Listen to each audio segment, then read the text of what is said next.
Hello friends. Did you know nearly 80% of those who watch my videos aren't subscribed? If you enjoy these stories, please hit that subscribe button and leave a like. It really helps. Thank you for being here. By the way, where are you watching from? Let me know in the comments. The snow came down in sheets across my windshield. Each flake caught in the headlight beams like a tiny meteor before disappearing into the black. I'd been driving Interstate 80 for 17 years, knew every truck stop and way station between Cheyenne and Omaha, but tonight the road felt different. Wrong somehow. The kind of wrong that settles in your gut and stays there, cold and heavy like a stone. My name is Cal Reddington, and I haul freight for a living. Been doing it since I was 23, back when my knees didn't ache and I could drive 16 hours without feeling it in my spine. Now, I'm 40, divorced, and the only thing waiting for me at home is a one-bedroom apartment and a cat that barely tolerates my presence. So when Maeve Hollister from Dispatch called that morning, asking if I wanted to take a load through Wyoming in January, I said yes. The mortgage doesn't pay itself, and winter months are always slow. "Weather's going to turn nasty," Maeve had said, her voice crackling through my phone speaker. "Nobody else wants to touch it, Cal. But if you're willing, the run is yours. Double rate for hazard pay." I'd taken it without thinking twice. Double rate meant I could actually put something in savings for once. Maybe fix the transmission in my personal truck that had been slipping for 3 months now. Besides, I'd driven through worse. Or so I thought. The storm hit around 9 p.m., just as I was passing through Rawlins. 1 minute, the sky was clear, stars bright and cold overhead. The next minute, the wind picked up and the snow started falling so thick I could barely see 20 feet ahead. I slowed down to 45, then 40, watching the white line on the road's edge like it was a lifeline. The CB radio, mounted on my dash, crackled with static. Other drivers calling out conditions and warnings. Most of them were pulling over, waiting it out at rest stops or truck plazas. But I kept going. I had a deadline to make, and the load I was carrying, medical supplies headed for a hospital in North Platte, couldn't wait. That's when I first heard them on the CB. 3 voices, male, talking back and forth with the easy rhythm of drivers who'd been running together for years. A convoy moving east like me, somewhere ahead on the interstate. They were joking about the weather, comparing it to other storms they'd driven through, their voices warm and familiar through the speaker. It was comforting, knowing I wasn't alone out here, that there were other drivers crazy enough to keep pushing through this mess. "This ain't nothing," one of them said, his voice deep and gravelly. "Remember that ice storm in Montana, '09? Now that was a beast." The others laughed, agreeing, and I found myself smiling despite the tension in my shoulders. I keyed my mic, about to join the conversation, when the static surged and their voices cut out. When they came back a few seconds later, they were talking about something else, and the moment had passed. I drove on, the engine's steady rumble mixing with the howl of wind outside. The heater was cranked up high, but I could still feel the cold seeping in through the door seals, through the gap where the windshield met the frame. Ice was starting to form on the inside corners of the glass, little crystals that caught the dashboard lights and glittered like broken diamonds. I scraped at them with my thumbnail during a straight stretch of road, but they just came back, creeping across the glass in slow, intricate patterns. The convoy kept talking on the CB, their voices fading in and out with the static. I tried to spot their lights ahead of me, the familiar glow of taillights or running lights, but saw nothing except snow and darkness. The interstate stretched out empty and white, the center line disappearing under the accumulation. I should have been catching up to them by now, or at least seeing some sign they'd passed this way recently. Fresh tire tracks, displaced snow, something. But the road ahead looked untouched, like I was the first person to drive it in hours. "Anybody copy?" I said into the mic, keeping my voice casual. "This is Cal Reddington, eastbound at mile marker 215, looking for that convoy y'all were talking about." Static answered me, thick and buzzing. Then one of the voices came through, choppy and distant. "Copy that. We're about 10 miles ahead. Weather's getting worse." More static, then silence. I tried again, but got nothing except the empty hiss of dead air. The exit sign for a rest area appeared in my headlights, the reflective surface throwing the light back at me in a harsh glare. I thought about pulling off, taking a break, maybe calling Maeve to let her know the conditions were worse than expected. But something made me keep going. Pride, maybe, or stubbornness, or just the momentum of 17 years doing this job. I'd never failed to deliver a load on time, and I wasn't about to start now. So I drove past the exit and kept my eyes on the road, watching the snow pile up on my hood and listening to the rhythmic thump of the wipers struggling to keep the windshield clear. Around midnight, the road started to climb. I was getting into the higher elevations now, where the wind hit harder and the temperature dropped another 10 degrees. The snow was coming down so heavy that it formed a solid white wall in front of me, and I had to lean forward in my seat, squinting to make out the road. My hands ached from gripping the steering wheel, and my back was starting to cramp from the tension of holding the truck steady against the crosswinds that buffeted it from the side. That's when I saw the sign. It was just a flash at first. There and gone so quick I thought I'd imagined it. A green highway sign, the kind that marks exits, appearing in my headlights for just a split second before the snow swallowed it again. But something about it was wrong. The exit number, I couldn't quite make it out, but it wasn't one I recognized. And I knew this stretch of road like I knew my own face in the mirror. There were no exits between here and the next town, nothing but empty rangeland and fence posts for the next 30 miles. I slowed down even more, trying to catch another glimpse of the sign, but it was gone. Just snow and wind and the endless white road ahead. Maybe I'd been wrong. Maybe exhaustion was playing tricks on me, making me see things that weren't there. I'd been driving for 15 hours straight, after all, and the hypnotic rhythm of the wipers and the steady drone of the engine could mess with your head if you weren't careful. I shook myself, rolled down the window a crack to let in some cold air to help me stay alert, and kept driving. The CB crackled to life again, the convoy's voices cutting through the static. They were closer now, the signal stronger, and I could hear them clearly. "Taking the next exit," one of them was saying. "This storm's only getting worse, and I'm not risking the pass in these conditions." The others agreed, and I heard the characteristic sound of turn signals clicking in the background of their transmission. They were pulling off. Smart move, probably. I should do the same. But when I looked for exit signs, there was nothing. Just the empty road and the snow and the darkness pressing in from all sides. No lights from a truck stop or rest area. No glow of civilization anywhere on the horizon. The convoy kept talking, their voices describing the parking lot they were pulling into, the coffee they were going to get, the weather forecast they'd heard on the radio. But I couldn't see them. Couldn't see anything except the tunnel of light my headlights carved through the storm. "Where are you guys?" I asked into the mic, trying to keep the confusion out of my voice. "What exit did you take? I'm not seeing anything out here." Silence. Then that same deep, gravelly voice. "Exit 223. Can't miss it. Big truck plaza, fuel, food, the works."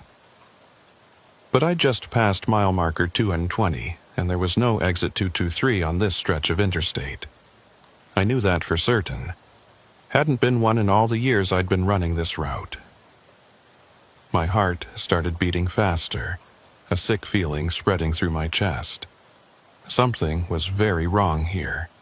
I grabbed the road atlas from the passenger seat, the old paper kind I still kept because sometimes GPS wasn't reliable out here in the middle of nowhere, and flipped to the Wyoming page. My finger traced Interstate 80, following it east from Rollins. Exit 219, exit 235, nothing in between except road. No exit 223, no truck plaza, nothing. Maeve? I tried dispatch instead, pressing the button on my phone that speed-dialed her direct line. It rang once, twice, then went to static. Not even voicemail, just a harsh buzzing that made me pull the phone away from my ear. I tried again with the same result. The cell signal indicator on my phone showed nothing. No bars, no service. I was completely cut off. The wind hit the truck broadside, a gust so strong it pushed me half a lane over before I could correct. I fought the wheel back, felt the tires slip on the ice underneath the snow, then catch again. My breath was coming faster now, shallow and quick. I needed to stop, needed to pull over and wait this out, but there was nowhere to go. The shoulder had disappeared under the drifts, and I couldn't tell where the road ended and the drainage ditch began. All I could do was keep moving forward, keep following the faint impression of the road beneath me, and hope the storm would break. The convoy was still talking on the CB, their voices warm and relaxed now, describing the coffee and the food and the warmth of the truck stop. But there was something off about their conversation, something that made the hair on the back of my neck stand up. They were repeating themselves, the same jokes, the same stories about past storms, the same descriptions of the truck plaza, like a recording playing on a loop. I listened more carefully, counting the seconds between phrases, and realized they were cycling through the exact same dialogue every 3 minutes. Word for word, pause for pause. I reached for the CB, ready to turn it off, but my hand froze halfway there. Because ahead of me, just at the edge of my headlight's reach, I saw something. A shape in the snow, dark and massive, moving along the road in the same direction I was going. A truck. It had to be a truck.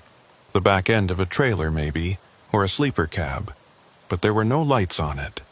No tail lights, no running lights, no reflective tape or markers. Just a dark, rectangular shape that seemed to absorb the light rather than reflect it. I accelerated slightly, trying to close the distance, trying to see it more clearly. But the faster I went, the further away it seemed to get. Always there, always just at the edge of visibility, but never any closer. I flashed my high beams, hoping to illuminate it better, and for just a second I saw it clearly. A trailer, dark blue or maybe black, with no writing on it. No company logo, no DOT numbers, nothing. And then it was gone, swallowed by the snow as if it had never been there at all. My hands were shaking now, a tremor that ran from my fingers up through my wrists and into my forearms. I eased off the gas, letting the truck slow down to 35, then 30. The smart thing to do would be to stop. Just stop right here in the road, put on my flashers, and wait for the storm to pass. But something deeper than logic kept me moving. Some instinct that said stopping would be worse, that whatever was out here in the storm with me, it was waiting for me to stop. The CB crackled again, but this time the voices were different, distorted. The same words, but stretched out, lowered in pitch, like a recording played at half speed, and 10 miles ahead, weather's getting worse. The deep voice that had been warm and friendly now sounded hollow, empty, like it was coming from somewhere very far away, or very deep. "Can't miss it," the voice said, each syllable drawn out and wrong. "The works." I reached for the CB and switched it off. The sudden silence was almost worse than the voices had been. Now there was nothing but the wind and the engine and my own ragged breathing. I focused on the road, on keeping the truck between the lines I could barely see, on just making it through the next mile, and the next, until I could find somewhere safe to pull over. That's when I saw the sign again. The same green highway sign, appearing in my headlights exactly like before. But this time, I was ready for it, and I read it in the brief moment before it vanished. Exit 223, Truck Plaza, 1 mile. The same exit the convoy had mentioned, the exit that didn't exist. I kept driving, my eyes fixed on the spot where the sign had appeared, trying to make sense of what I'd seen. Road signs didn't just vanish. They were solid metal and reflective paint, anchored in concrete, lit up by headlights whether you wanted them to be or not. But this one had been there, and then it wasn't, and I couldn't shake the feeling that I'd just witnessed something impossible. The truck's thermometer showed -8 degrees outside, but I was sweating. I could feel it beating on my forehead, running down my spine under my thermal shirt and heavy jacket. The heater was still cranked up high, pouring hot air into the cab, but it didn't help the chill that had settled into my bones. This wasn't the cold of winter weather. This was something else, something that came from inside, from the growing certainty that I was in serious trouble. I thought about my ex-wife, Sarah. Not the woman I'd divorced 3 years ago, bitter and tired of being alone while I spent weeks on the road, but the girl I'd married at 25, the one who used to stay up late when I called from truck stops, who'd laugh at my stories about weird customers and strange cargo and the 100 little adventures that came with this job. She'd always said I was too stubborn for my own good, that one day I'd push myself too far and end up in a situation even I couldn't handle. Maybe this was that day. The road curved slightly to the right, following the contour of the land, and I took it carefully, feeling the trailer shift behind me. The load I was carrying wasn't particularly heavy. Medical supplies rarely were. But it was fragile, and the last thing I needed was to jackknife on ice and end up with thousands of dollars worth of damaged equipment. I'd hauled enough loads to know exactly how my trailer would respond to different conditions. Could feel through the steering wheel and the seat of my pants when the tires were losing grip or when the weight was shifting wrong. Right now, everything felt normal, mechanically speaking. It was everything else that felt wrong. Mile marker 225 appeared in my headlights, the numbers clear despite the snow accumulating on the sign's face. I'd been tracking them obsessively for the past 20 minutes, watching for any gaps or irregularities, anything that might explain the phantom exit sign. But they'd all been there in order: 220, 21, 22, 23, 24, 25, which meant I'd driven right past where exit 23 was supposed to be, and there'd been nothing. No off-ramp, no truck plaza, no lights except my own reflecting off the falling snow. The CB radio sat silent on my dash, the power light still glowing green even though I'd switched it off. I stared at it, waiting for it to crackle back to life with those distorted voices, but it stayed quiet. Maybe I'd imagined the whole thing. Maybe the stress and the storm and the long hours had combined to create some kind of auditory hallucination. That made more sense than the alternative. That I'd been listening to something that wasn't quite real. Voices from somewhere that didn't exist on any map. Movement in my side mirror caught my attention. I glanced at it, expecting to see nothing but snow and darkness, but there was something there. Lights. Not headlights coming up behind me, but something else. Red and white, flashing in a pattern that seemed almost random. They were distant, maybe half a mile back, barely visible through the storm. But they were there, and they were following the same road I was on. Relief flooded through me, warm and sudden. Another driver, someone else who'd been crazy enough or desperate enough to keep going through this mess. I wasn't alone out here after all. I watched the lights in the mirror, waiting for them to get closer, but they maintained their distance. Half a mile back, no closer, no further away, just keeping pace with me as I drove through the storm. I tried the CB radio again, switching it back on despite my earlier unease. Static greeted me, thick and buzzing. "This is Cal Reddington, eastbound on I-80 at mile marker 225, I said into the mic. "I've got visual on a vehicle behind me. If that's you, come back." The static continued, unchanging. I tried again, adjusting the squelch, flipping through channels. Nothing. Just that same empty hiss. The lights in my mirror flickered, and for a moment I thought they'd gone out completely. But then they came back, brighter now, and I could see them more clearly. Not truck lights. The pattern was wrong, too spread out, and the red seemed too intense, too pure, like emergency lights. Police or highway patrol, maybe, checking on vehicles that had been foolish enough to stay on the road in these conditions. I eased off the gas, expecting the vehicle to catch up to me, to pull alongside or signal me to pull over. But it stayed back, maintaining that same half-mile distance. The lights pulsed in my mirror, red and white, hypnotic in their rhythm.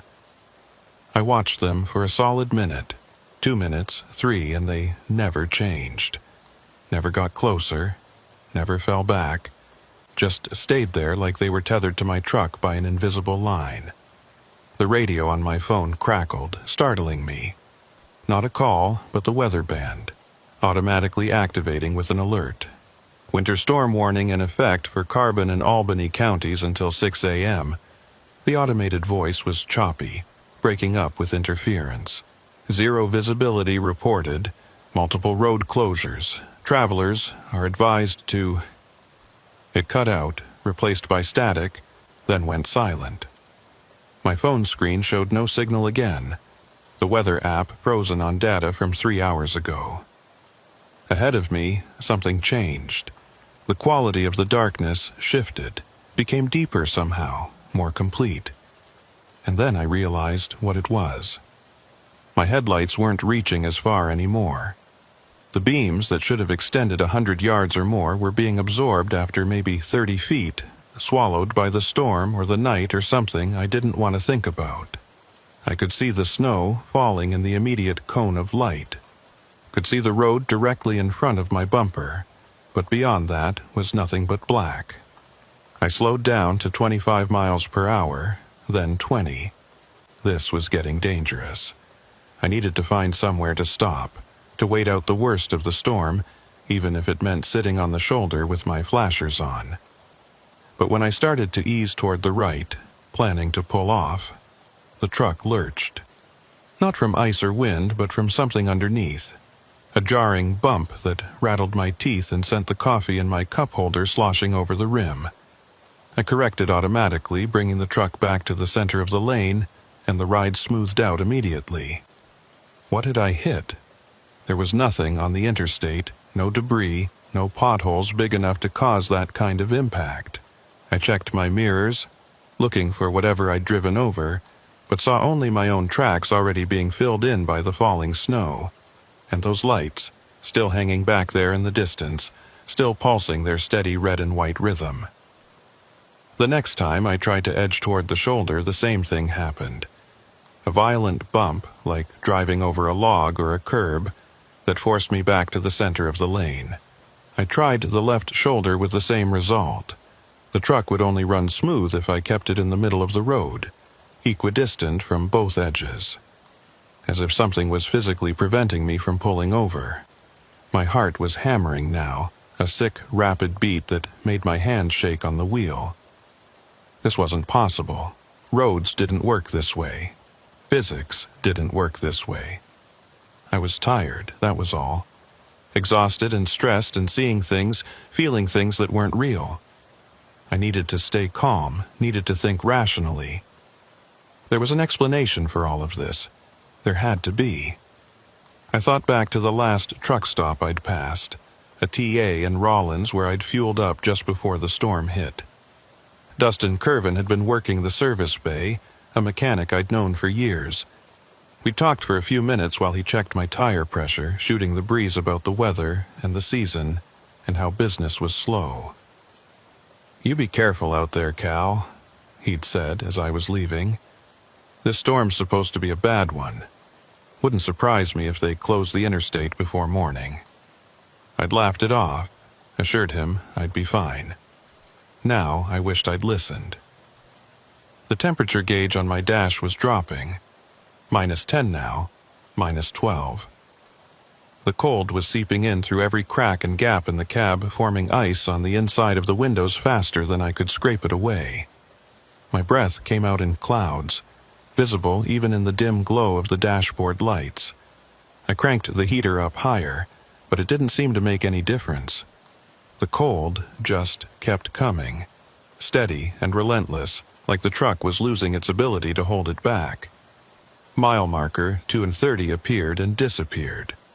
Then 231. I was making progress at least, still moving forward even if I couldn't pull over. The lights behind me kept pace, neither gaining nor falling back, and I tried to take comfort in their presence even though they made no sense. Nothing made sense anymore. Not the phantom exit, not the looping voices on the CB, not the dark shape I'd seen in the road that had vanished like smoke. But I was still moving, still driving, and as long as I kept doing that, I'd eventually reach a town or a patrol station or somewhere with people and warmth and explanations. The CB radio crackled to life without me touching it. I stared at it, my hand frozen halfway to the power switch, as static filled the cab. Then, through the interference, I heard a voice, my voice. "This is Cal Reddington, eastbound on I-80 at mile marker 225. I've got visual on a vehicle behind me. If that's you, come back." The exact words I'd spoken minutes ago played back at me with perfect clarity. Then silence. I grabbed the mic with shaking hands. "Who is this?" My voice came out higher than I meant it to, strained with fear I couldn't quite hide. "How are you doing this?" Static answered me, and then, after a long pause, my voice again, asking the same question. "Who is this? How are you doing this?" Like an echo, but delayed, coming back to me from somewhere I couldn't identify. I switched the CB off again, forcefully this time, jabbing at the power button like I could kill whatever was on the other end of that signal. The radio went dark. For about 5 seconds. Then the power light came back on, glowing green in the darkness, and the static resumed as if I'd never touched it at all. I tried again with the same result. The CB wouldn't stay off. It kept coming back, kept filling the cab with that empty hiss that sounded like nothing and everything at once. "Maeve," I said out loud, talking to myself now, my voice shaking. "I need to get hold of Maeve." I grabbed my phone, tried her number again, but got the same static I'd heard before. Tried 911 and got nothing, not even a ring. The phone was useless out here, wherever here was. Because I was starting to think I wasn't on Interstate 80 anymore, not really. I'd driven off the map somehow, onto some version of the road that existed just slightly to the left of reality, where exit signs appeared and vanished, and voices on the radio echoed back at you from the void. The wind died. Just like that, between 1 second and the next, it went from howling to silent. The snow kept falling, thick and heavy, but without the wind it fell straight down, almost peaceful in the way it accumulated on my hood and windshield. The sudden quiet was unnerving. I could hear the truck's engine now, really hear it, every ping and knock and rattle that usually got lost in the general noise of driving. I could hear my own breathing, ragged and too fast. I could hear the scrape of the wipers across the glass, the soft tick of ice melting on the heater vents. And underneath all of that, I could hear something else, a sound so low, I felt it more than heard it. A vibration that came up through the seat and into my spine, like a deep hum, or a distant engine running at idle, or a voice trying to speak from very far away. It set my teeth on edge, made my skin crawl, and I couldn't tell if it was coming from outside the truck or inside it or from somewhere in between. The lights in my mirror flickered again, and this time when they came back they were closer. Not half a mile anymore, maybe a quarter mile. Still maintaining their distance, but a shorter distance now. Still pulsing that same red and white pattern. I watched them, fascinated and terrified in equal measure, as they held their new position. Closer, but not catching up. Following, but never arriving. Mile marker 235 passed by my window. I'd been driving for over an hour since I last saw another vehicle.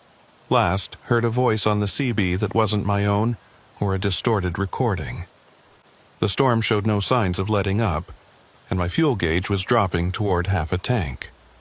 I had enough to make it to North Platte, but only if I didn't get lost, didn't waste fuel driving in circles, or searching for an exit that might not exist. And I was starting to think that maybe making it to North Platte wasn't in the cards anymore. The dark shape appeared again, ahead and to the right. That same massive rectangular form, like a trailer without lights, moving along the road in the same direction I was going. But this time it was closer, maybe 50 yards ahead, and I could see it more clearly. It was a trailer, I was almost certain now, but wrong somehow. The proportions weren't quite right. Too tall or too wide or too... something I couldn't put my finger on. And it was absolutely black. Not dark blue or navy, but true black. The kind of black that seemed to pull light into it and refused to let it go. I eased off the gas, not wanting to get any closer to it, and the shape maintained its distance just like the lights behind me. 50 yards ahead, never getting further away, never letting me catch up. I was boxed in, I realized. Whatever was following me and whatever was leading me, they were keeping me on this road, keeping me moving forward at a steady pace toward a destination I couldn't see. The CB radio crackled with my voice again, but this time the words were different. "Help me," I heard myself say, the tone flat and emotionless despite the meaning of the words. "I'm lost. I don't know where I am. Someone please help me." I'd never said those things. Hadn't spoken them into the mic, hadn't even thought them clearly enough to articulate. But there was my voice saying them anyway, broadcasting them out into the storm where no one would hear. I looked down at the mic, still hanging on its coiled cord exactly where I'd left it. My hand was on the wheel. I hadn't touched the CB, but the voice continued, my words pouring out of the speaker. "The signs don't make sense. The road doesn't end. I've been driving for hours, and nothing changes. Where am I? Where am I going?" The shape ahead of me seemed to grow larger, to expand until it filled my entire field of vision. I couldn't see around it anymore, couldn't see past it to the road beyond. Just that black, rectangular mass, absorbing the light from my headlights, pulling at my eyes in a way that made me dizzy and sick. I wanted to look away, but couldn't. Wanted to slow down, but my foot wouldn't move on the pedal. Wanted to scream, but my throat was closed and tight and wouldn't make a sound. And then something hit the truck. Not a collision, not an impact with another vehicle or a barrier. Something struck the roof of the cab, a soft thump that I felt more than heard. Then another and another, a steady percussion like someone walking on top of the truck. But there was no one up there. There couldn't be. I was doing 20 miles an hour on a deserted highway in the middle of a snowstorm. There was nothing out here that could be on my roof. The thumps continued, moving from the front of the cab toward the back, and I heard something else. A scraping sound like claws or nails dragging across metal. My hands locked on the wheel, knuckles white, as whatever was up there moved along the length of the truck, over the cab and onto the trailer behind me. I didn't want to look up, didn't want to see what might be visible through the moonroof that I never used, that stayed covered by a shade I never opened. But my eyes went up anyway, drawn by a compulsion I couldn't resist. The shade was open. I didn't remember opening it, didn't remember touching it at all, and through the moonroof I could see the sky, or what should have been the sky. But instead of stars or clouds or the storm, there was only black. Pure, absolute black, so dark it hurt to look at. And in that darkness, something moved. Something large and slow, shifting like oil across water, blocking out even the faint illumination that should have come from somewhere, anywhere. I jerked the wheel to the left, a panicked reaction that sent the truck skidding sideways across the ice. The trailer began to swing out, the beginnings of a jackknife that would flip me over if I didn't correct immediately. I fought the wheel back, easing off the gas, letting the truck find its balance again. The scraping on the roof stopped. The thump stopped. And when I looked up again, the shade was closed, exactly as it had always been.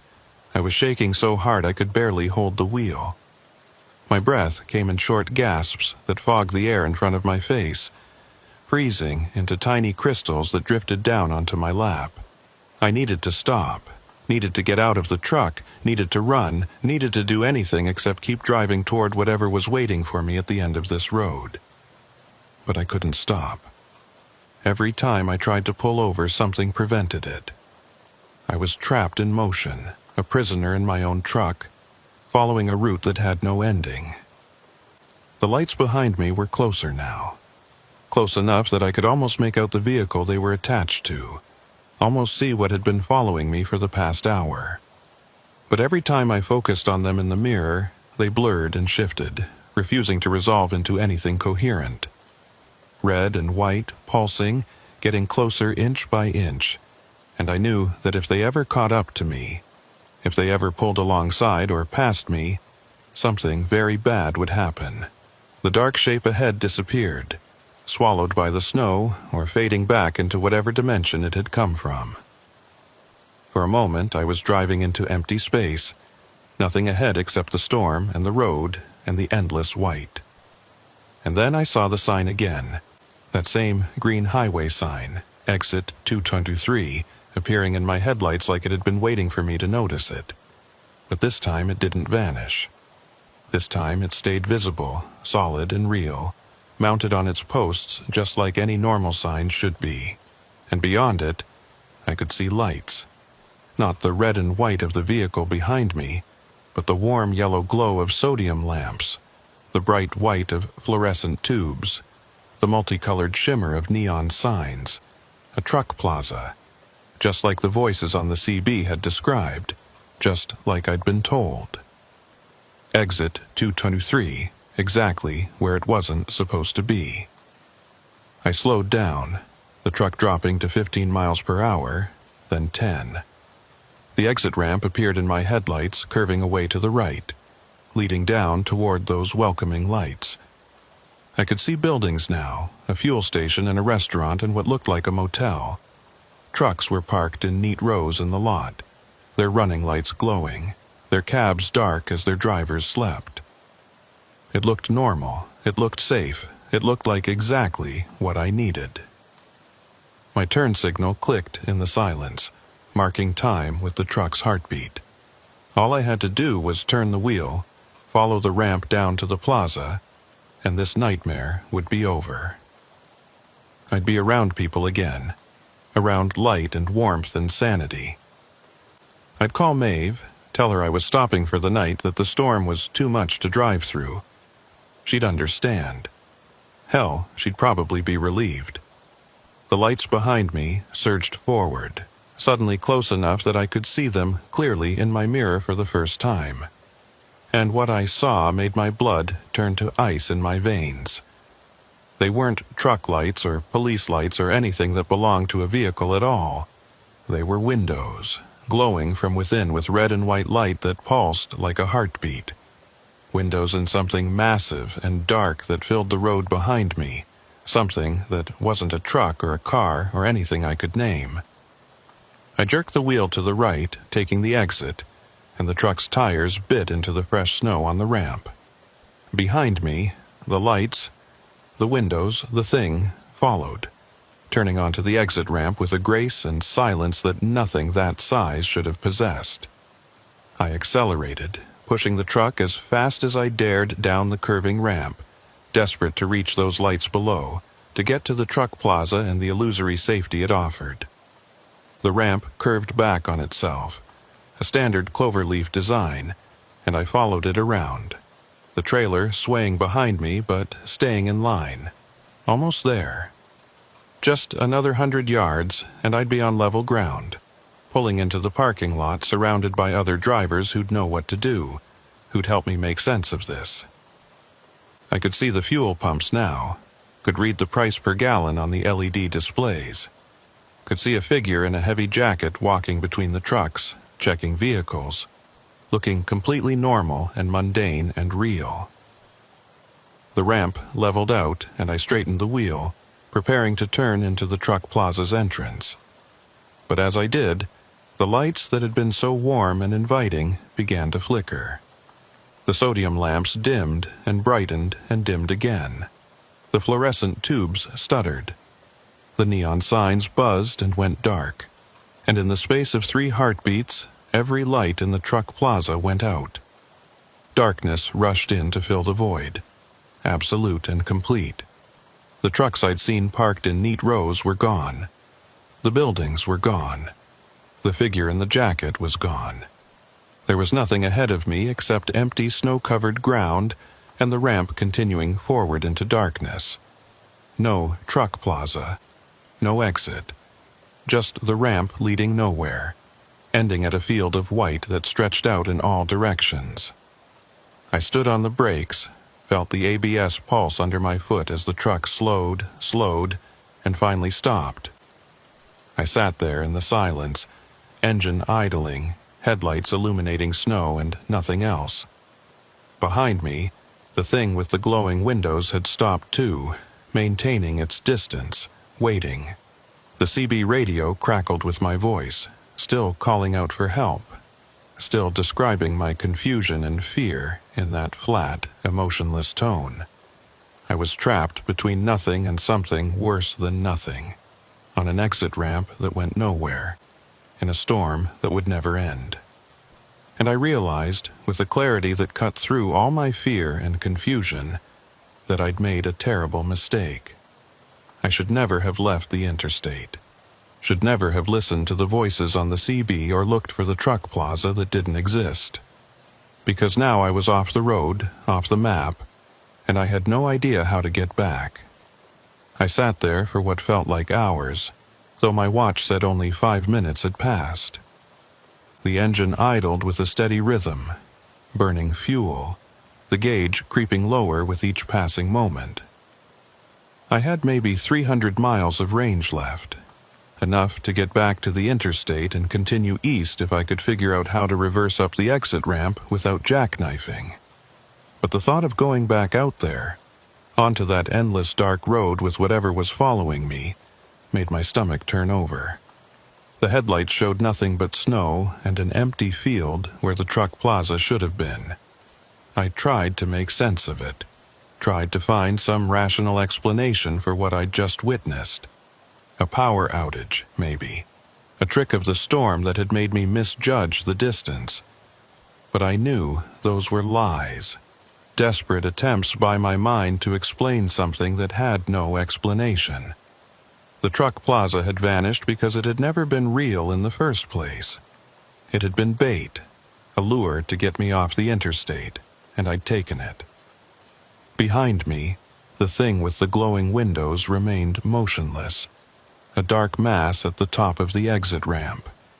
I couldn't see it clearly in my mirrors, couldn't make out any detail beyond the general impression of size and wrongness, but I could feel it there, could sense its presence like a weight pressing down on the back of my neck.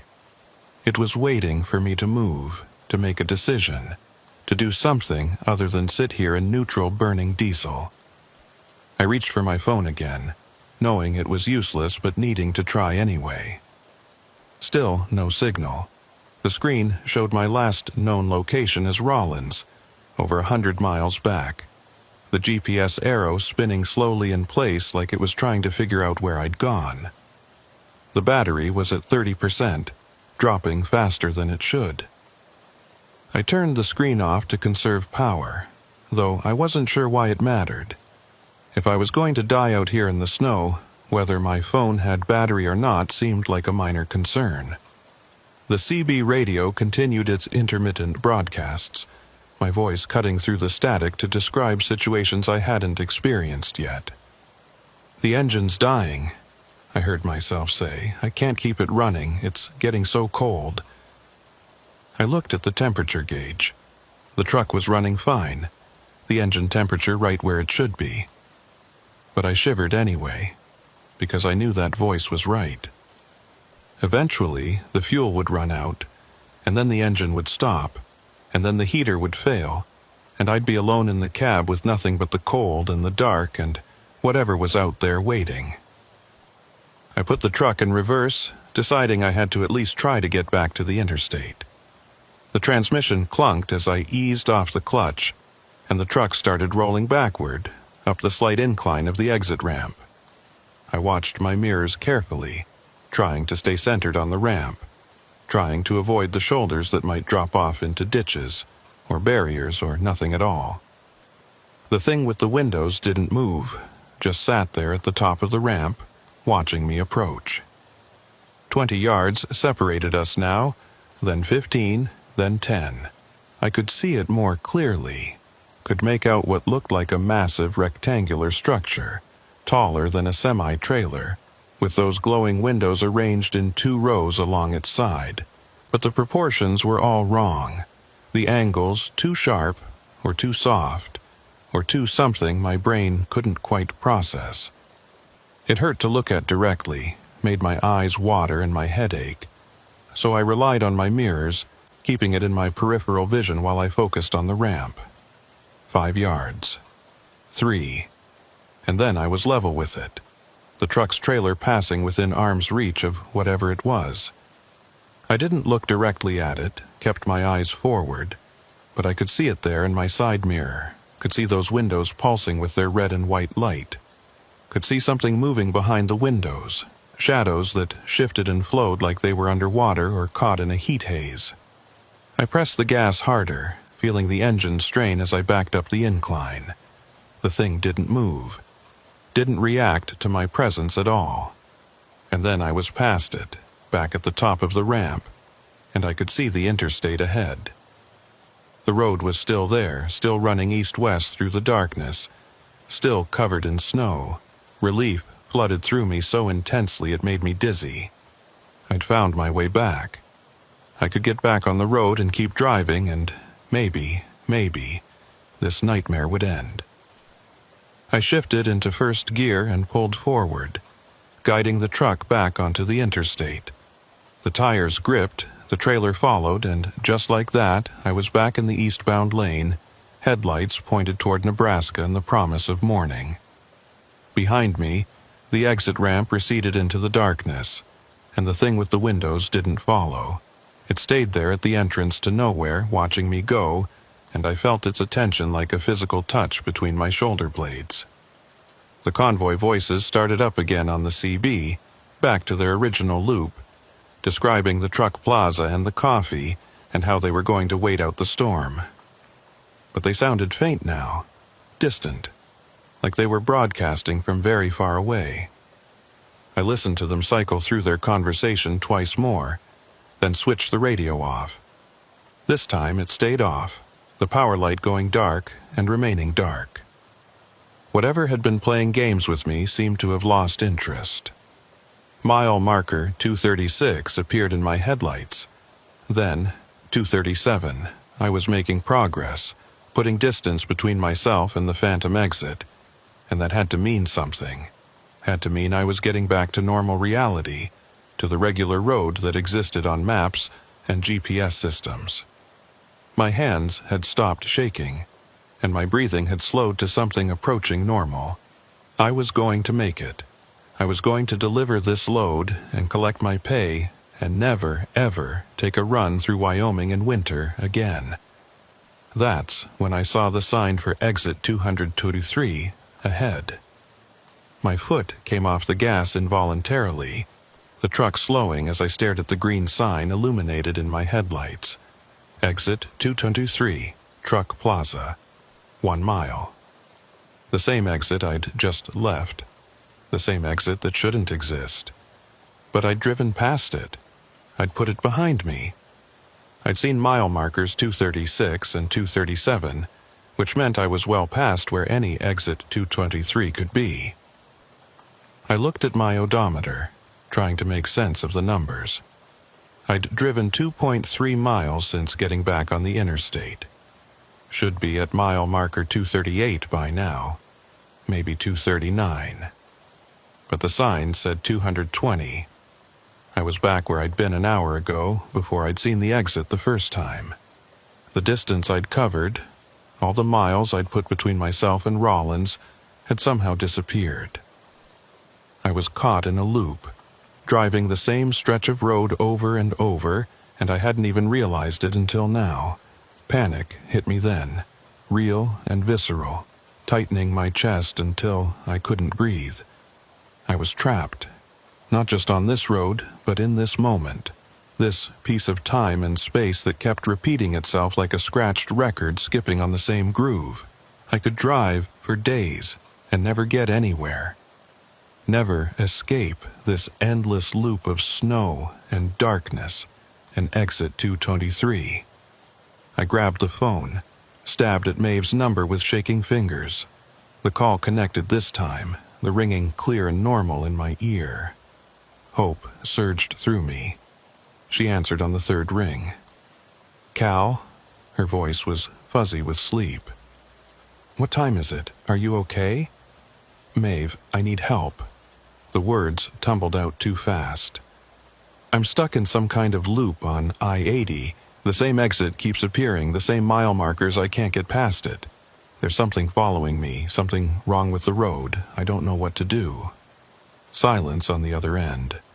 Then, "Cal, you're not making sense. Where are you exactly?" "I don't know. That's what I'm trying to tell you. The GPS says Rollins, but I've been driving for hours. Mile marker 220, 225, back to 220 again. It's not possible, but it's happening." More silence. When Maeve spoke again, her voice was gentle, the tone you'd use with someone who was having a breakdown. "Cal, have you been drinking? Or taking any medication? You sound really stressed." "I'm not drunk. I'm not crazy. There's something wrong with this road, Maeve. I've seen things, impossible things, and I can't get away from them. Okay, listen to me carefully. I need you to pull over somewhere safe and rest. You've been driving too long, you're exhausted, and the storm is probably worse than you realized. Find a truck stop, get some sleep, and we'll figure this out in the morning." There are no truck stops. That's what I'm telling you. The one I tried to stop at disappeared. It vanished right in front of me. "Cal, please, Maeve, please believe me. Something is very wrong out here." The line crackled, static creeping into the connection. Maeve's voice came through in pieces. "Can't hear you, breaking up. Call back when..." And then nothing. Dead air. I looked at the phone screen and saw the call had lasted 43 seconds. 43 seconds of contact with the real world, with someone who existed outside this nightmare, and it hadn't been enough. She thought I was losing my mind. Maybe I was. The dark shape appeared ahead of me again, that trailer-like mass that absorbed light instead of reflecting it. It was closer this time, maybe 30 yards ahead, and it was moving slower than before. I could tell because I was gaining on it, even though I hadn't increased my speed. In another minute I'd be right behind it, close enough to read license plates if it had any, close enough to see what it really was. I didn't want to know. Every instinct I had was screaming at me to slow down, to maintain distance, to avoid getting any closer to that thing than absolutely necessary. But the truck kept rolling forward at a steady 25 miles per hour, and the shape kept slowing down, and the gap between us narrowed yard by yard. 20 yards, 15. I could see details now, or what looked like details. The back of the thing had a door or an opening, a rectangular darkness even blacker than the surrounding mass. And around that opening, I could see what looked like text, white letters on the black surface. I squinted, trying to read them, trying to make out what they said. Maeve Hollister Transport. My hands locked on the wheel. My company didn't have trucks like this. Didn't have any trucks at all, actually. We were a brokerage, connecting drivers with loads, managing logistics. Maeve ran the whole operation out of a 2-room office in Cheyenne with a secretary and a lot of phone calls. We didn't own equipment. We didn't operate vehicles. We sure as hell didn't have black trailers with our name written on them. 10 yards. The text was clearer now, and below the company name I could see a dot number. My dot number. The same 7-digit sequence that was on my truck, on my paperwork, on every bill of lading I'd signed in the past 3 years. This thing, whatever it was wearing my identity like a disguise. I jerked the wheel to the left, pulling into the westbound lane to get away from it. The truck responded sluggishly, the trailer swaying as I changed lanes. But as I moved left, the dark shape moved with me, matching my trajectory exactly. I tried to go back right and it followed, staying directly ahead of me no matter what I did. I was locked onto it somehow, tethered to it, and the distance between us kept shrinking. 5 yards. 4. Close enough now that I could see my headlights reflecting off something on the back of the trailer. Not the surface itself, which still seemed to drink in the light, but something embedded in it. Reflectors, maybe, or lights of its own. They glowed red, not from my headlights but from some internal source, and they were arranged in a pattern I recognized. Tail lights, marker lights, clearance lights. All in the right places, all the right shapes, but all the wrong color. Only red, no white or amber, just red like warning lights or emergency flashers or blood. 3 yards.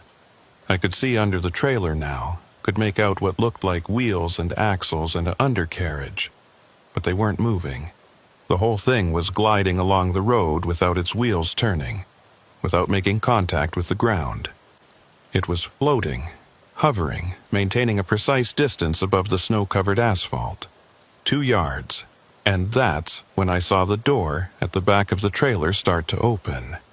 Not swinging outward on hinges like a normal trailer door, but sliding upward like a roll-up gate, revealing the interior. I tried to look away, tried to focus on the road or my mirrors or anything except what was being revealed. But my eyes wouldn't move. They stayed fixed on that opening, on the darkness inside that was somehow darker than the outside, on whatever was in there waiting to be seen. The interior of the trailer wasn't empty. It was full of windows. The same glowing windows I'd seen on the thing that had followed me down the exit ramp, arranged in 2 rows along each side, pulsing with red and white light. And in front of those windows, silhouetted against their glow, I could see figures. Human-shaped, standing motionless, 3 or 4 dozen of them at least. They were all facing forward, facing me, and even though I couldn't see their features, I knew they were watching. 1 yard. Close enough that I could have reached out my window and touched the back of the trailer if I'd wanted to. Close enough to see that the figures inside weren't quite right. Their proportions slightly off, their poses too rigid, their shapes too uniform. They looked like people the same way a mannequin looks like people. Similar enough to be recognizable, but wrong enough to be disturbing. And then one of them moved. Just a small shift, a turning of the head, but it was enough. The figure at the front of the trailer, closest to the opening, rotated its head toward me and I saw its face. My face, looking back at me from inside that impossible vehicle, wearing my features like a mask, eyes empty and dark and utterly without recognition. I screamed, couldn't help it, couldn't stop it. The sound tore out of my throat raw and ragged, filling the cab, drowning out the engine and the static in my own racing heartbeat. I slammed on the brakes, not caring if I jackknifed, not caring if I flipped the truck, just needing to stop, to get away from what I'd seen. The tires locked up and the truck began to skid, sliding sideways on the ice. The dark trailer didn't slow down. It kept moving forward at its steady pace, pulling away from me as I skidded to a halt. The door remained open, the figures inside still visible, and I saw more of them turn their heads to look at me as the distance grew. All of them wearing faces I recognized. Dustin Curvin, the mechanic from Rollins. The other drivers I'd seen at truck stops over the years. And in the back row, barely visible in the dim light, I saw Maeve, or something wearing her face, standing among the others, watching me with those same empty eyes. The truck stopped completely, slewed sideways across both lanes, and I sat there shaking so hard my teeth rattled. The dark trailer continued down the road, the door sliding slowly closed, cutting off my view of the interior. It shrank in the distance, got smaller and smaller, and finally disappeared around a curve I didn't remember being there before. I was alone on the road again. Just me and the snow and the endless night. The CB radio crackled to life with my voice, describing what I'd just seen, putting my terror into words. They're inside the trailer. All of them. Everyone I've ever known on this road. They're all in there, and they're all watching me. What are they? What do they want? I didn't have answers. Didn't think there were answers, at least not ones that would make sense or provide comfort. All I knew was that I was caught in something far beyond my understanding, something that used faces and voices and familiar things to disguise its true nature. And it wasn't going to let me go. The mile marker in my headlights said 220. I was back at the beginning of the loop. Again. I put the truck in gear and started driving. What else could I do? Sitting still meant freezing, meant dying, meant giving up. And I wasn't ready to give up, not yet. So I drove, following the white lines that appeared and disappeared under the snow, keeping my speed steady, trying not to think about what I'd seen or what it meant. Trying to focus on the simple act of driving, on the familiar motions of steering and shifting and watching the road. Mile marker 221. The convoy voices had stopped, the CB silent except for faint static. The temperature outside had dropped to -15, and the cold was seeping into the cab despite the heater running full blast. I could see my breath in the air, could feel ice forming on my eyelashes when I blinked. Mile marker 222. Something was different this time. I could feel it, a change in the quality of the air or the texture of the storm. The snow was falling lighter now, the individual flakes larger and slower. I could see further ahead, maybe 40 or 50 yards instead of the usual 20. The darkness seemed less absolute, like there was a faint light source somewhere beyond the storm. Too distant to illuminate but close enough to suggest that dawn might eventually come. Mile marker 223. The exit sign appeared right on schedule, exactly where it had been every other time. Exit 223, Truck Plaza, 1 mile. But I didn't slow down, didn't consider taking it. I'd learned that lesson already. The exit led nowhere, offered nothing except a different flavor of trap. I kept driving, kept my eyes forward, and watched the sign recede in my mirror. And that's when I heard the voice on the CB. Not my voice this time, not the convoy's looping dialogue. A new voice crackling through the static, faint but clear enough to make out. Truck on I-80 eastbound. This is Nebraska State Patrol. Come back. I grabbed the mic so fast I nearly dropped it. This is Cal Reddington. I copy. I copy. My voice was hoarse from screaming, from fear, from hours of breathing cold, dry air. I need help. I'm trapped in some kind of loop. I can't get off this road. There's something following me. Static, then Copy that. Severe weather.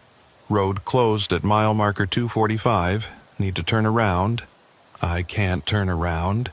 Every time I try to go back, I end up in the same place. Mile marker 220.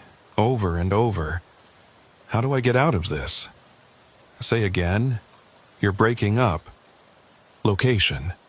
Mile marker 223. I'm at 223 heading east, and I've been driving in circles for hours. Please, you have to help me. The static changed, became thicker, more oppressive. And through it, I heard something that made my blood run cold. The state patrol voice was still talking, but it was being overtaken by another voice, my voice, speaking the same words I'd just said, but with that flat, emotionless tone that meant it wasn't really me. Mile marker 223. I'm at 223, heading east, and I've been driving in circles for hours. Please, you have to help me. No, I whispered. No, that was real. That was a real person. They were trying to help. But the voice on the CB kept going, kept repeating my words with exact precision, and I knew the truth. There was no state patrol. There was no help coming. There was only this road and this storm and whatever intelligence was out here playing with me like a cat with a mouse. I dropped the mic, and it swung on its cord, bouncing against my leg. Mile marker 224. Then 225. The landmarks kept passing. The numbers kept climbing, and for a brief moment I let myself hope that maybe I'd broken free. Maybe I was finally making progress. But when marker 230 appeared, I knew what was coming next. I'd been here before, done this before, was caught in a cycle I couldn't escape. Mile marker 220, I was back at the start. The third time, or maybe the fourth, I'd lost count. How long had I been driving? My watch said 2 a.m., but I'd left Rollins at 8 p.m., which meant I'd been on the road for 6 hours. But it felt longer than that. Felt like days or weeks, like time itself was broken out here in the storm. The dark trailer appeared ahead of me again, the same as before, but also different. This time, it wasn't moving. It was parked on the shoulder, door closed, no lights showing. Just a dark shape barely visible against the snow, and I would have driven past it without noticing, except something made me slow down. Some morbid curiosity or desperate need for answers that overrode my fear. I pulled up alongside it, keeping my truck in the lane, and looked out my side window. The trailer was exactly what I'd thought. A standard semi-trailer, dark-colored, with text on the side that I couldn't quite read in the poor light. I grabbed my flashlight from the door pocket and shined it across the gap. Reddington Freight. My name. My DOT number. My old company logo, the one I'd stopped using 3 years ago when I went independent and started working exclusively for Maeve's brokerage. This trailer belonged to a version of me that didn't exist anymore. To a business I'd shut down when my marriage fell apart and I couldn't afford to keep running my own authority. I kept the flashlight beam moving, scanning the length of the trailer. It looked real, solid, covered in road grime and snow like any normal truck. The wheels were touching the ground, the suspension compressed under a loaded weight. I could see the glad hands hanging from the airlines, the electrical cable coiled on its hook, all the normal details that made up a trailer's rear end. And then the back door started to open. I didn't wait to see what was inside. I hit the gas, and the truck lurched forward, tires spinning for a moment before catching. I watched my side mirror as the trailer receded behind me, watched that door roll up slowly and deliberately, revealing the darkness within. But this time I didn't see windows or figures or anything except pure, black emptiness. A void that seemed to pull at my eyes even from a distance. Mile marker 221. I was moving again, driving again, caught in the loop again. My fuel gauge read a quarter tank now. I'd burned through 3/4 of my fuel going nowhere, driving in circles, and soon I'd run out completely. And then what? Sit here and freeze while that thing with my name on it sat outside my window waiting? The CB crackled. Maeve's voice came through, clear and normal and wrong. "Cal, where are you? You should have checked in 2 hours ago. I'm getting worried." I stared at the radio, knowing this wasn't real, knowing it was the same trick that had been played on me over and over. But hearing her voice, hearing that note of concern, it broke something inside me. I grabbed the mic. "Maeve, if you can really hear me, if this is really you, I need you to know something. I'm not going to make this delivery. I'm stuck out here, and I don't think I'm getting out. Tell my ex-wife." I stopped. What could I tell her? That I was sorry? That I wished I'd been a better husband? That I loved her even though we'd signed papers and moved on and rebuilt our lives apart? None of it mattered now. "Tell her I was thinking about her at the end," I said finally. "Tell her the good times, the early years before it all went bad. Tell her those were real and I never forgot them." Silence from the CB. Then, in a voice that was Maeve, but also not Maeve, too measured and careful to be human. "Understood. Message will be delivered. Stay safe out there, Cal." The radio went dead. I let the mic drop, felt tears freezing on my cheeks, and drove on into the loop that had become my entire world. The snow had stopped falling. I noticed it somewhere around my 5th or 6th trip through the loop, though I'd long since stopped counting. The flakes that had been constant for hours just quit, leaving the air clear and still and empty. I could see further now, could make out the landscape on either side of the road. Hills covered in white, fence posts marking old property lines, nothing moving except my truck's shadow cast by my own headlights. The silence was worse than the wind had been. At least with the storm there'd been sound, motion, something to mark the passage of time. Now there was only the engine's steady rumble and the hum of my tires on the snow-packed road. The CB radio had gone completely dead.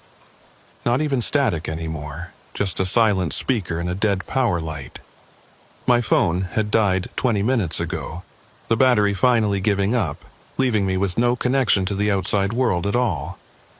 Mile marker 220 appeared in my headlights for what might have been the 10th time, or the 20th. I'd lost track, lost the ability to care. The fear had burned itself out, leaving behind a hollow exhaustion that made everything feel distant and unreal. I was watching myself drive from somewhere far away, observing my own hands on the wheel, my own foot on the gas, like I was spectating my own life. The dark trailer was parked in the same spot again, right where it had been before. But this time there were others with it. 5 or 6 trailers, all dark, all identical, all bearing my name and company logo. They lined the shoulder like monuments or grave markers, and as I drove past each one, their doors began to open. Not all at once, but in sequence, each one waiting for me to draw level before rolling up to reveal the darkness inside. I didn't look, kept my eyes forward, kept driving, ignored the CB even though it had come back to life and was broadcasting my voice in dozens of variations, describing scenarios I hadn't experienced yet. "The engine just died. I'm out of fuel. It's so cold. I can't feel my hands anymore. Something's trying to get into the cab. The door handle is turning. I can't stop it. I can't." Mile marker 221. The convoy voices had returned too, but they weren't looping anymore. They were having a real conversation, or what sounded like one, talking about me. "Poor bastard," the deep, gravelly voice said. "How long's he been out here now?" "Hard to say," another voice answered. "Time's funny on this stretch. Could be hours, could be days. Think he'll figure it out? Eventually. They all do. Or they don't, and they just keep driving until they run out of gas. Either way, the road gets what it wants." I grabbed the mic, needing to confront them. needing answers even if they wouldn't make sense. What does that mean? What does the road want? Why is this happening to me? The voices stopped. Complete silence for maybe 5 seconds. Then the gravelly voice came back, but it was talking to the others, not to me. He can hear us now. That's new. Means he's close, almost there. Should we tell him? Why not? Won't change anything. I waited, hands trembling on the wheel, for whatever revelation they were going to offer. The answer to this nightmare, the explanation that would make it all make sense. But when the voice came through again, all it said was, "Check your mirror, Cal. Look at what's been following you this whole time." I didn't want to. Every instinct told me that looking would be a mistake, that some things were better left unseen. But I looked anyway, because what did I have to lose at this point? The mirrors showed the same thing they'd been showing for hours. The road behind me, the falling snow that had started up again, and in the distance, those pulsing red and white lights. Except they were closer now, much closer. Close enough that I could see the vehicle they were attached to, and it wasn't a vehicle at all. It was the thing I'd seen on the exit ramp, that massive structure with its rows of glowing windows, but it had changed, grown. The windows had multiplied, covering the entire surface. Hundreds of them now, maybe thousands, each one containing a figure. Each figure wearing a face I knew. I saw my ex-wife standing in one window, my mother in another. Maeve, Dustin. Every dispatcher I'd ever talked to, every dock worker who'd loaded my trailer, every other driver I'd shared a meal or a conversation with at a truck stop over the past 17 years.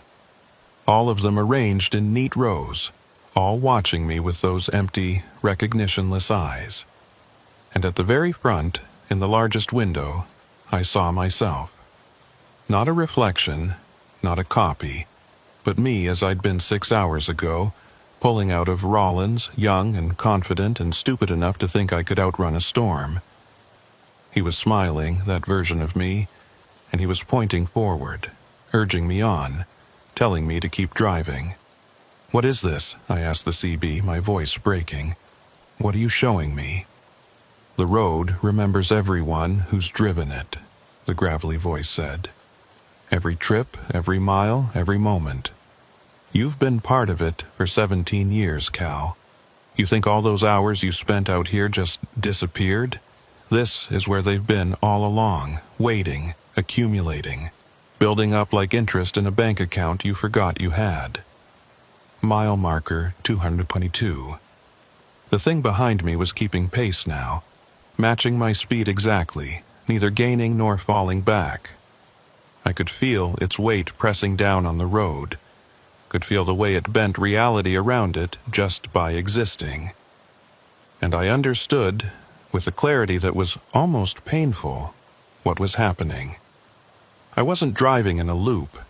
I was driving in a spiral, circling down towards something, and with each rotation I was getting closer to the center, closer to where the road wanted me to be, closer to joining all those other faces in those windows, becoming another memory trapped in amber, preserved forever in this strange pocket of existence that sat just slightly to the left of the real world.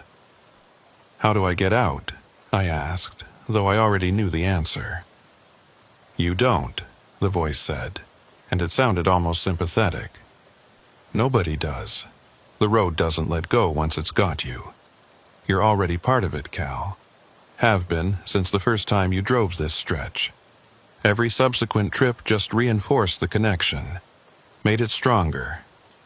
Tonight, it finally got strong enough to pull you all the way in." Mile marker 223. The exit sign appeared, right on schedule, but this time I saw something else. A second sign behind it, smaller, half hidden by the snow. I slowed down to read it, and felt my heart sink as I made out the words Maeve Hollister, Memorial Rest Area, 1 mile. Memorial. That word hit me like a punch to the gut. I grabbed my dead phone, tried to turn it on through sheer force of will. It flickered to life for just a moment, long enough for me to see the date on the screen. February 15th, 2024. 2 years in the future from when I'd started this trip. 2 years I'd spent driving this same stretch of road, over and over, burning time the same way I'd burned fuel. The phone died again, but I didn't need it anymore. I understood now. Maeve was dead, had been dead, would be dead. The business was gone. My old life was gone. I was a ghost driving a ghost truck on a ghost road, and I'd been doing it for so long I'd forgotten what it was like to be real. When did I die? I asked the CB. No answer, just static, soft and patient, waiting for me to figure it out on my own. I drove on, watching the mile markers count up. 224, 225, 226. The thing behind me had pulled up alongside now, matching my speed exactly, and I could see into the windows clearly. All those faces watching me. And I realized they weren't empty or emotionless at all. They were sad, grieving, mourning for what they'd lost and where they'd ended up. I looked at the window closest to me and saw Dustin Curvin. He was moving now, no longer frozen, and he was mouthing words I couldn't hear. But I could read his lips well enough to make them out. "I'm sorry, Cal. I'm so sorry. I tried to warn you." "Warn me about what?" I said out loud, but I already knew. The last time I'd seen him, fueling up in Rollins, he'd told me to be careful. Had said the storm was bad, that they might close the interstate. But there'd been something else in his eyes, something I'd been too busy to notice. Fear. Recognition. The look of someone watching history repeat itself, knowing it was going to end badly and powerless to stop it. How many other drivers had he seen leave that truck stop and never come back?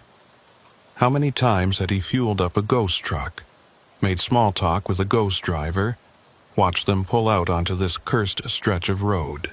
And now he was here too, trapped in his own window, paying for whatever sin or mistake had bound him to this place.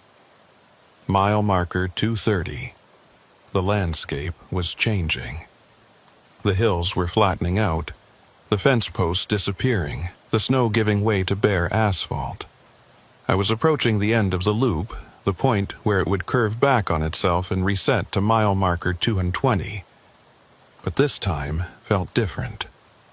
Final. Like I was being given a choice, even if it was just the illusion of one. "What happens if I keep driving?" I asked the CB. The gravelly voice came back, clearer than it had ever been.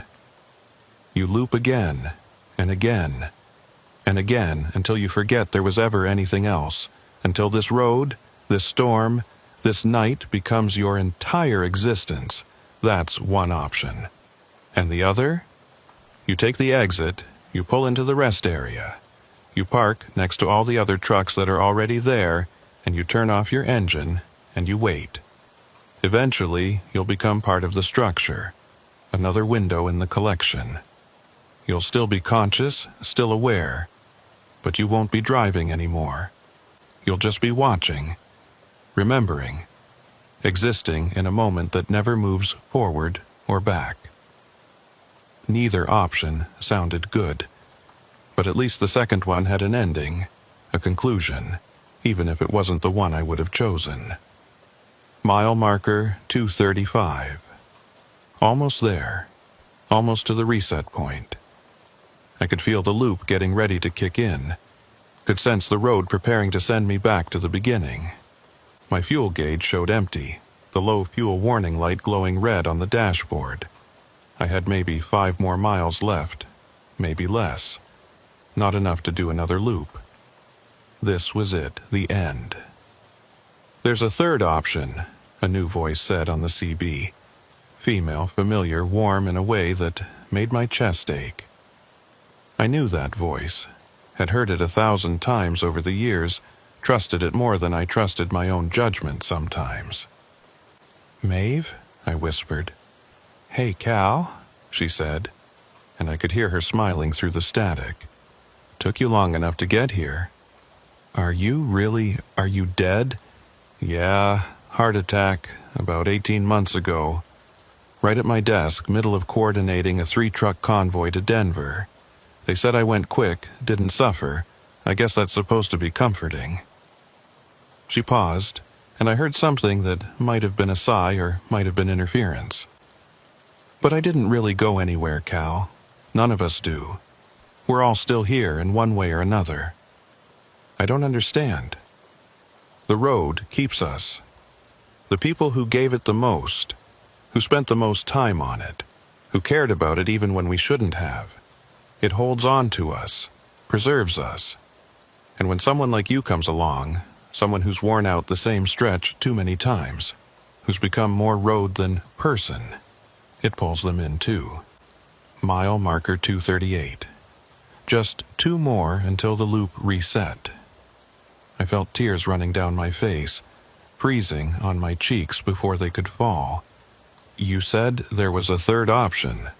"There is, but you're not going to like it." "Tell me anyway." "You let go, stop driving. Just take your hands off the wheel and your foot off the gas, and let the truck do what trucks do when nobody's controlling them. It'll drift, maybe hit the shoulder, maybe roll. And when it stops moving, when the engine dies and the lights go out and there's nothing left but you and the cold and the dark, that's when you'll finally be free." "Free to do what? Die for real this time?" "Maybe. Or maybe you'll wake up somewhere else, in a time that hasn't happened yet, or a version of events that went differently. The road has a lot of ways in, Cal, but it's only got one way out. You have to choose to leave. Have to want it badly enough to let go of everything you know." Mile marker 239. One more. One more marker, and I'd be back at 220, starting the loop again, unless I did something to break the cycle. I looked at my hands on the wheel, at the calluses on my palms from 17 years of gripping the same worn leather. Looked at the dashboard lights that had been my constant companions through thousands of miles and hundreds of nights exactly like this one. Looked in the mirror at that massive structure with all its windows, at all those faces watching me, waiting to see what I'd choose. "If I let go," I said slowly, "what happens to them?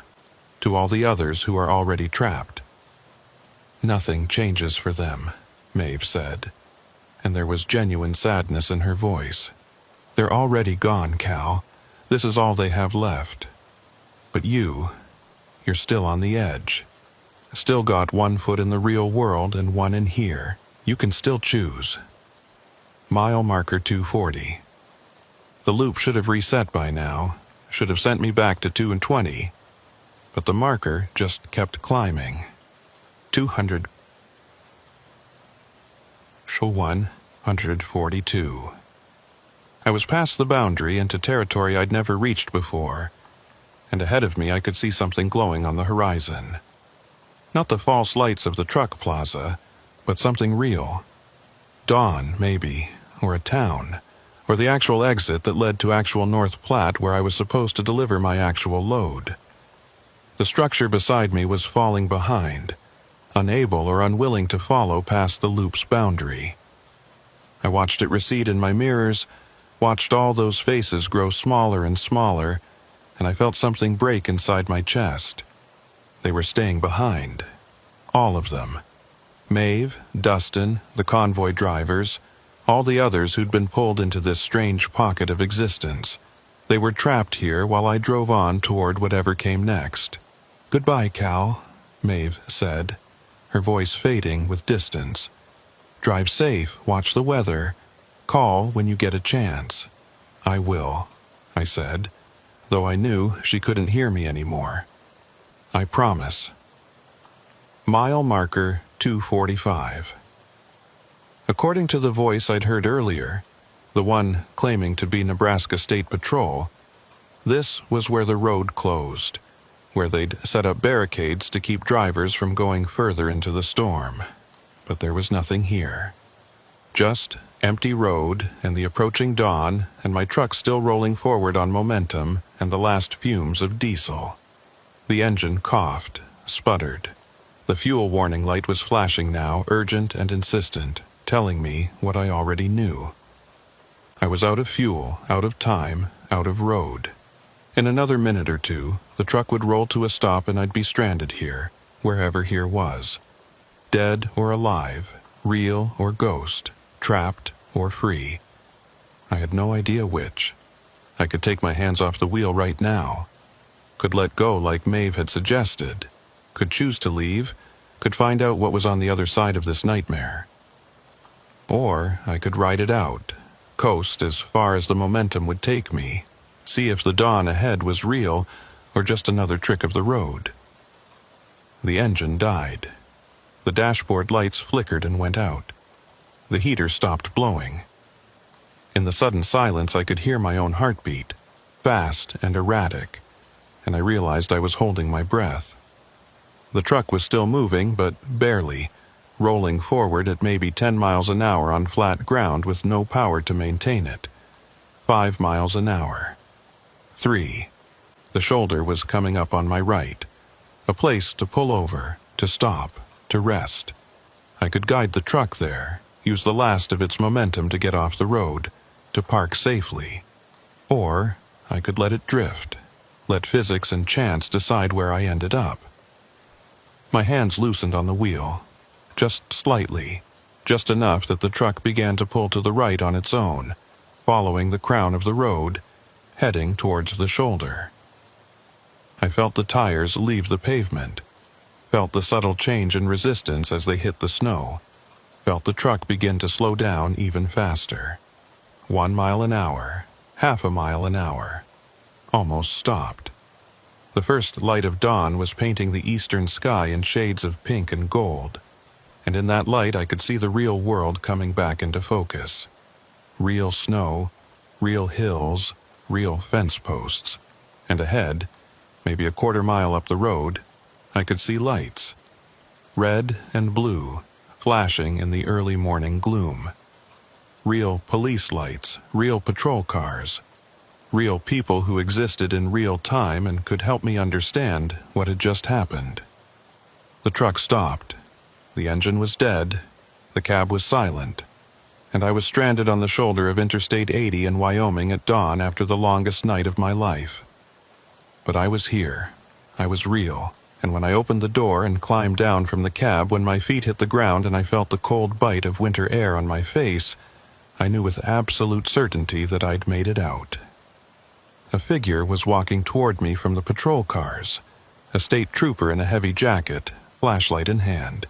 He raised it as he approached, checking me out, making sure I was okay. "You all right, sir?" he called out. "We've had this stretch closed for 6 hours. How'd you even get past the barricades?"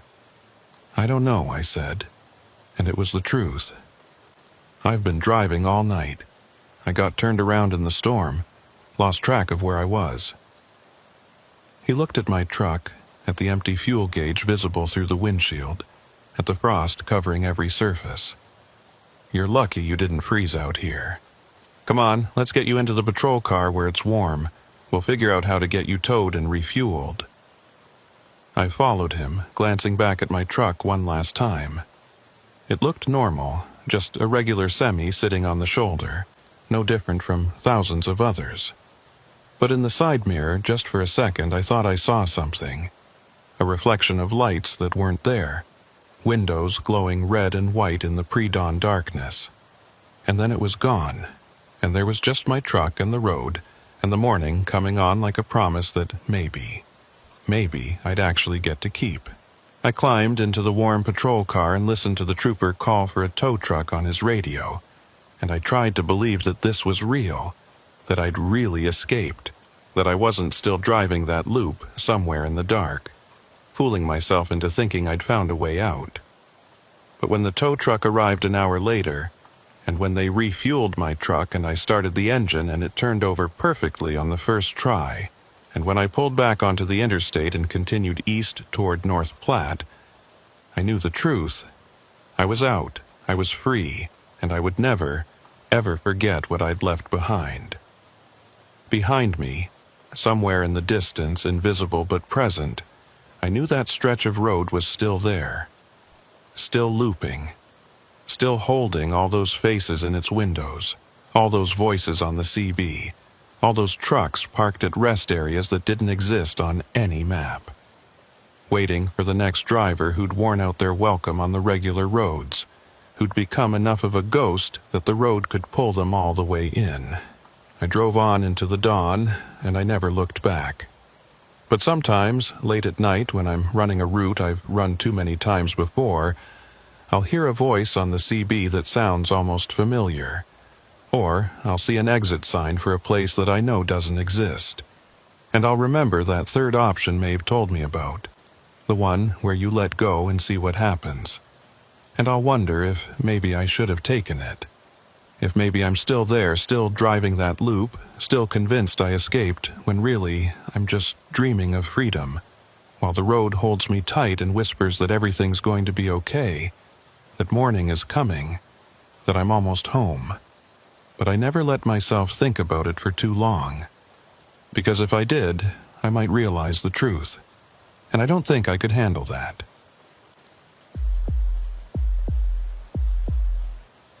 The radio cut out somewhere around exit 47, leaving nothing but dead air and the low rumble of my engine.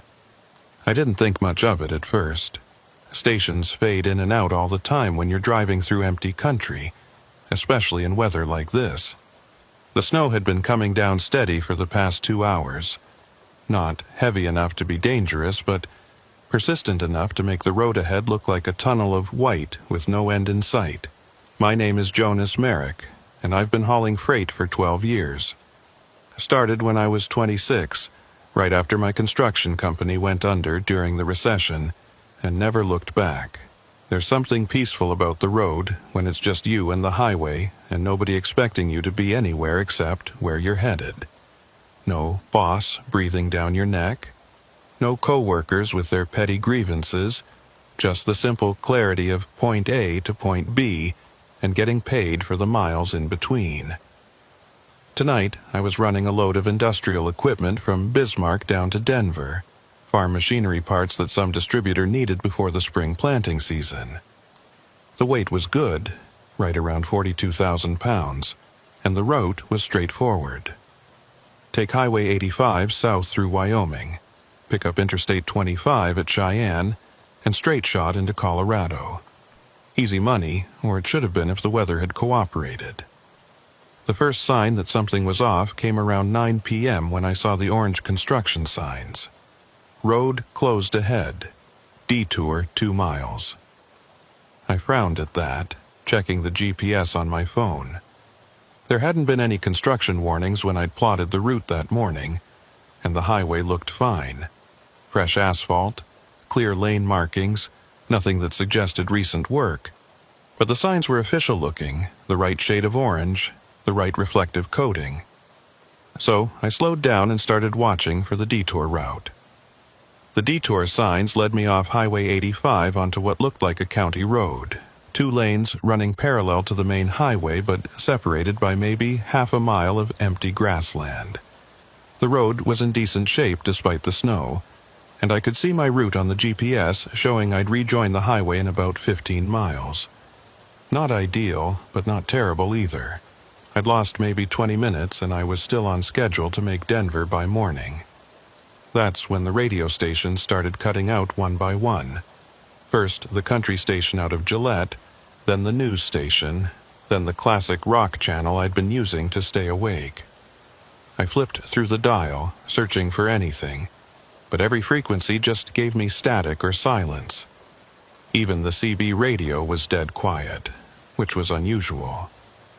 There's always someone talking on the CB, even in the middle of nowhere. Truckers getting lonely, dispatchers checking in, someone warning about speed traps or weather conditions. But tonight there was nothing. The snow picked up as I drove, the flakes getting larger and falling faster.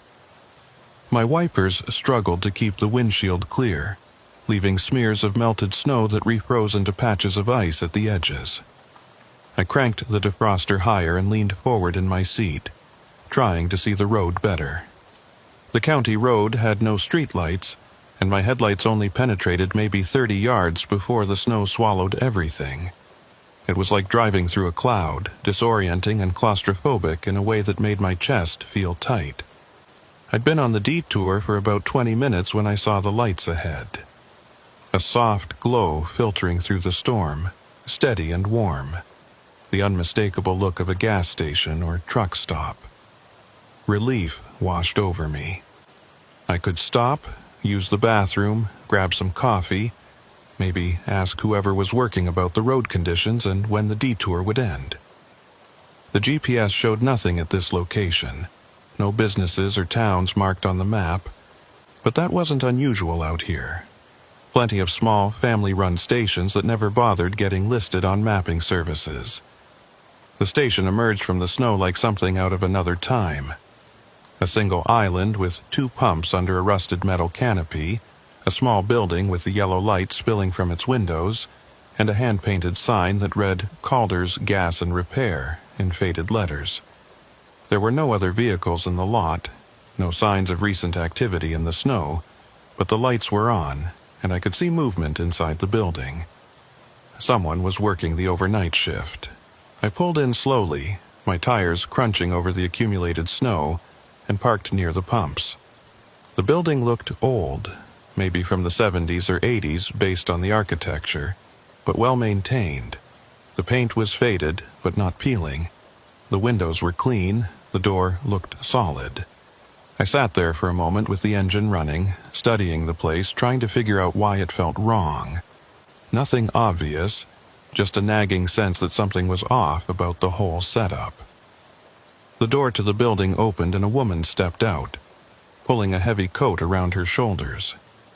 She was maybe in her 50s, gray hair pulled back in a ponytail, with the weathered face of someone who'd spent a lifetime in Wyoming winters. She waved at me, a simple gesture of acknowledgement, then headed back inside without waiting for a response. I took that as an invitation. I climbed down from the cab, immediately feeling the bite of the cold. The temperature had dropped into the single digits, and the wind had picked up, driving the snow sideways across the parking lot. I hunched my shoulders and jogged to the building, pushing through the door into blessed warmth. A bell chimed overhead, old-fashioned and tinny, announcing my arrival. The woman was behind the counter, pouring coffee into a styrofoam cup. She looked up as I entered, giving me a quick assessing glance the way people do out here, sizing up whether you're trouble or just another traveler passing through. Whatever she saw must have satisfied her because she nodded and pushed the coffee across the counter toward me. "Figured you could use this," she said. Her voice was rough, like she'd smoked for years or spent too much time breathing cold air. Not many people come through here, especially in weather like this. "Thanks," I said, accepting the coffee gratefully. It was hot enough to burn my tongue, but I didn't care. The warmth spreading through my chest was worth it. "I'm Jonas. Got detoured off 85 about 20 miles back. How much further until I can get back on the highway?" She frowned at that, the lines around her eyes deepening. "Detoured? There's no construction on 85, hasn't been for months." That's what the signs said. Orange markers, official looking. Sent me onto this county road. I pulled out my phone, showing her the GPS route. "See, I'm running parallel to the highway, should reconnect somewhere up ahead." She leaned over the counter, studying the screen with the careful attention of someone who didn't quite trust technology. After a moment, she straightened up, shaking her head. "That's Route 16, old stock route from back when they used to drive cattle through here. It runs parallel for about 30 miles, then it dead ends at a fence line. No connection to the highway, never has been." The coffee suddenly felt heavy in my stomach. That can't be right. The detour signs, I'm telling you what I know, she said, her tone gentle but firm. Been running this station for 30 years, Jonas. My husband and I bought it back in '94. Been here ever since. This road doesn't go anywhere except back where you came from or forward to nothing. If you want to get to the highway, you'll need to turn around, head back the way you came. I looked out the window at my truck, at the snow that was already covering my tire tracks, and felt the first real stirring of unease. Turning around meant losing an hour, maybe more in these conditions. It meant backtracking to find wherever I'd gone wrong, then starting over. And the way the weather was deteriorating, I wasn't sure I wanted to risk it. Is there anyone else working tonight? I asked. Maybe someone who knows another way through? Just me, she said. Ruth Calder. My husband passed 2 years ago, heart attack. Haven't been able to find anyone willing to work nights out here, so I do it myself. Not like we get much business anyway. She paused, studying my face. You look tired, Jonas. When's the last time you slept? I'm fine, I said automatically. I need to keep moving. I've got a delivery deadline in Denver. Denver's not going anywhere. But you might if you try driving in this storm without rest. She gestured to the coffee. Why don't you finish that, use the bathroom if you need to, and then we can figure out your best option. The storm's supposed to get worse before it gets better. Might be safer to wait it out here. The idea of stopping, of giving up forward progress, went against every instinct I had as a driver. But she had a point. I was tired, had been driving for 11 hours with only brief stops for fuel and food. And the storm was getting worse, the wind rattling the windows of the station, making the lights flicker slightly with each gust. Maybe an hour's rest wouldn't hurt. Maybe the weather would clear up and I could backtrack without losing too much time. All right, I said, an hour, but then I need to get moving. She smiled, the expression softening her weathered features. Fair enough. Bathroom's in the back, coffee's free, and there's some pre-packaged sandwiches in the cooler if you're hungry. They're not great, but they're edible. I used the bathroom, grabbed a sandwich that tasted like cardboard and mayonnaise, and settled into one of the plastic chairs near the window to eat. Ruth busied herself behind the counter, checking inventory or doing whatever it was gas station attendants did during the slow hours. The only sound was the wind outside and the occasional creak of the building settling. That's when I noticed the generator. It sat in the corner of the room, an industrial unit with a pull-start cord, and it wasn't running. But the lights were on, the cooler was humming, and the place clearly had power. I was about to ask Ruth about it when she spoke first. Don't mind the generator, she said without looking up from her paperwork. It's been acting strange lately. Turns on by itself sometimes, middle of the night. Scared me half to death the first few times it happened. Now I just ignore it. You had someone look at it. Had a mechanic out last month. He couldn't find anything wrong with it. Said maybe there was a short in the wiring, some kind of electrical interference. But it keeps happening. She finally looked up, and there was something in her expression I couldn't quite read. Worry, maybe, or unease.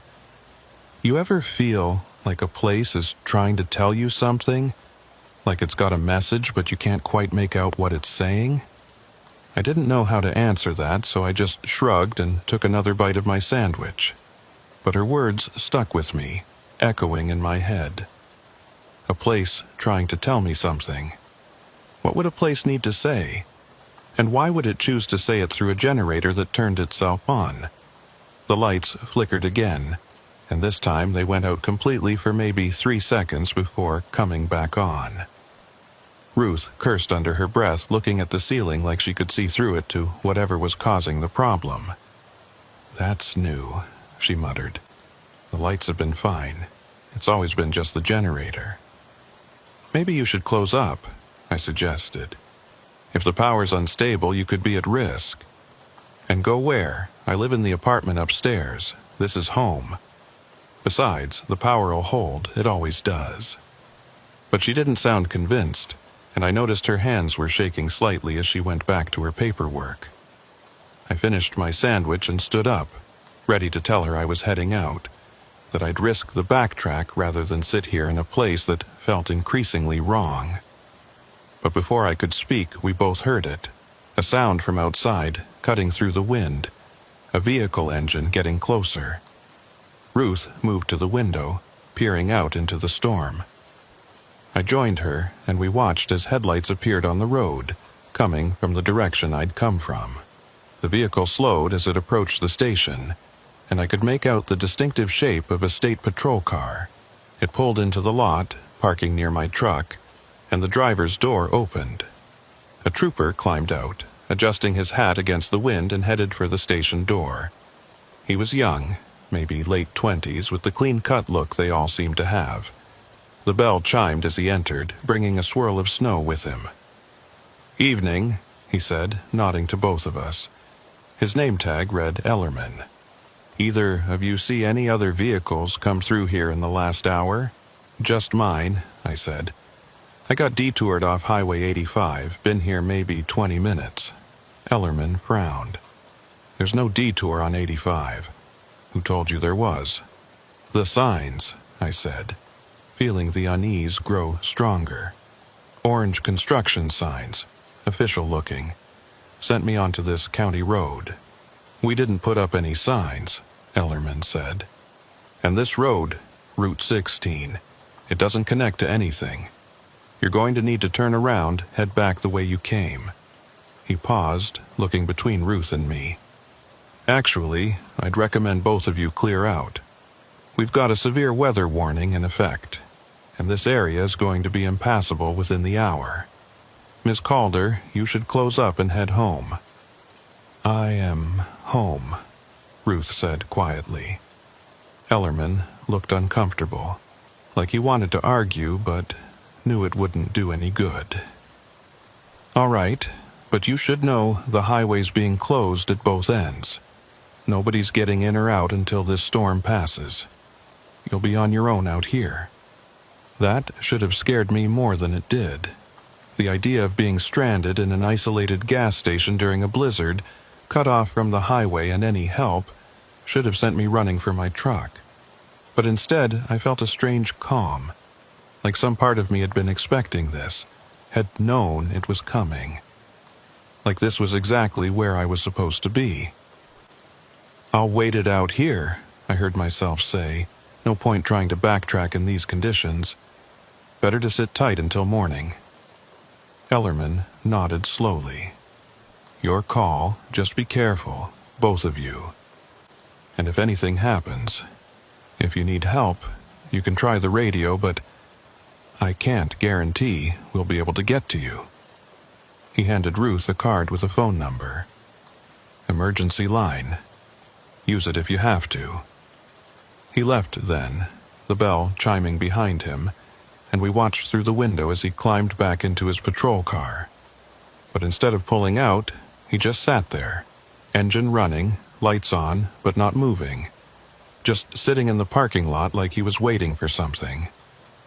"What's he doing?" Ruth asked. "I don't know," I said. But I had a feeling, a growing certainty that Trooper Ellerman wasn't going anywhere, that he'd sit out there all night if he had to, watching the station, watching us, making sure we didn't leave or that nothing got in. Guard dog or sentinel, I couldn't tell which. The generator in the corner suddenly roared to life, the pull cord retracting on its own, the engine catching and running smooth despite nobody touching it. Ruth jumped, her hand going to her chest, and I felt my heart rate spike. We both stared at the generator as it ran for maybe 15 seconds, then sputtered and died, leaving the room in the humming silence of the overhead lights. "It's trying to tell us something," Ruth whispered, and this time I couldn't disagree. Outside, through the window, I could see Trooper Ellerman's patrol car.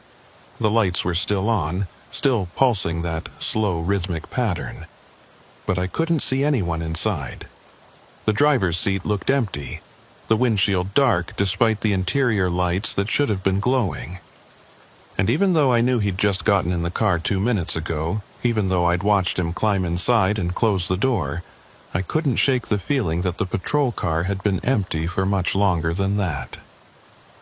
The wind died suddenly, and in the silence that followed I heard something else. A soft tapping sound, regular and persistent, coming from the roof of the building. Like fingers drumming on metal, or footsteps, or something trying to find a way in. Ruth heard it too. I could see it in the way she went rigid, the way her eyes tracked the sound as it moved across the ceiling. "What is that?" she asked, her voice barely above a whisper. "I don't know," I said, but I was starting to have ideas and none of them were good. The tapping stopped. The wind started up again, and outside in the parking lot the empty patrol car continued its vigil, lights flashing into the storm, warning or beacon or trap, I couldn't tell which. I looked at my truck sitting in the snow, at the road stretching away into darkness, and I knew with absolute certainty that I wasn't leaving tonight. Something had brought me here, had led me off the highway with fake detour signs and false promises of a route that didn't exist. And whatever it was, it wanted me to stay. The question was why? The coffee had gone cold in my hand, but I kept holding it anyway, needing something to occupy my fingers. Ruth had moved away from the window, settling behind the counter like it was a fortress that could protect her from whatever was happening outside. We didn't talk. What was there to say? That we were both feeling it, that sense of wrongness that had infected the air like a virus? That we both knew something was very, very wrong with this night? I checked my phone for the 100th time. Still no signal, the screen showing that circle with a line through it that meant I was completely cut off. The GPS had stopped updating too, the map frozen on my last known location, showing me still on Highway 85 when I knew I was miles away on a road that supposedly went nowhere. I tried calling dispatch anyway, knowing it wouldn't work but needing to try. The phone didn't even attempt to connect, just gave me an error message and suggested I try again later. Later. Like there was going to be a later that was different from now. The generator started up again, that same sudden roar of an engine catching, and this time it stayed running. The sound filled the small building, loud and intrusive, drowning out the wind and my own thoughts. Ruth stood up from behind the counter, her face pale in the fluorescent lighting, and moved toward the generator like she was going to turn it off manually. But as she reached for the kill switch, the lights went out. Not gradually, not a flicker or a fade, but instant and complete darkness. The generator kept running, its engine noise the only sound in the void, and I felt panic spike through my chest. I couldn't see anything, couldn't orient myself in the sudden black, and for a moment I was completely disoriented. Then I remembered my phone, fumbled it out of my pocket, activated the flashlight. The beam cut through the darkness, illuminating Ruth standing frozen by the generator, her hand still reaching for the switch. Her eyes were wide, reflecting the light back at me like an animal caught in headlights. "Don't touch it," I said, though I couldn't have explained why. "Just leave it running." She pulled her hand back slowly, and we stood there in the darkness with the generator running and my phone's flashlight the only source of light. I swept the beam around the room, checking the corners, the windows, the door. Everything looked normal, or as normal as it could look in these circumstances. The cooler's light was out, its compressor silent. The cash register was dark. The only thing still working was the generator, and it hadn't been connected to anything when the lights went out. "The power line must have come down," Ruth said, her voice steady despite her pale face. "Storm probably knocked out a transformer or took down a pole. It happens out here sometimes. Then why is the generator running? It's not connected to anything." She didn't have an answer for that. We both knew it didn't make sense, that generators didn't start themselves and run for no reason. But there it was, chugging away in the corner, burning fuel, accomplishing nothing except making noise and creating heat. Like it was trying to maintain some kind of presence, to fill the silence with sound so we wouldn't hear what was happening outside. I moved to the window, pressing my face against the cold glass, trying to see out into the parking lot. The patrol car was still there, its lights still flashing, but the pattern had changed. Instead of that slow, rhythmic pulse, they were strobing fast, almost frantic, like an emergency signal or a warning. But the car itself still looked empty, and I couldn't see Trooper Ellerman anywhere. Maybe he went to check the power line, Ruth suggested, but she didn't sound like she believed it. In this weather, without telling us? I shook my head. He's out there somewhere, or he was, I don't know anymore. The tapping on the roof started again, but this time it was different. Louder, more insistent, and moving in a deliberate pattern. Not random impacts from the wind or falling ice, but something that sounded almost like footsteps. Heavy footsteps, crossing the roof from one side to the other, then back again. Pacing. Ruth's hand went to her mouth, and I saw her shoulders trembling. "There's nothing up there," she said, like she was trying to convince herself. "The roof is metal. It's slippery. Nothing could walk on it, especially not in this storm." But we could both hear it, could track the sound as it moved back and forth above us. Whatever was up there was big, and it was taking its time, like it was searching for something. Or waiting for something. The generator's engine changed pitch slightly, running rougher, and I wondered how much fuel it had, how long it could keep going before it ran out and left us in complete darkness and silence. "Do you have candles?" I asked Ruth. "Flashlights? Any kind of emergency lighting?" She nodded, moving behind the counter with practiced efficiency even in the dim light from my phone. She produced a large camping lantern and several smaller flashlights, setting them on the counter. "Battery-powered," she said.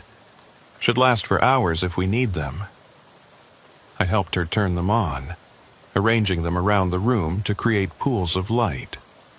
It helped, having that illumination, being able to see the corners and doorways, but it also created shadows, deep pockets of darkness that seemed to move and shift when I wasn't looking directly at them.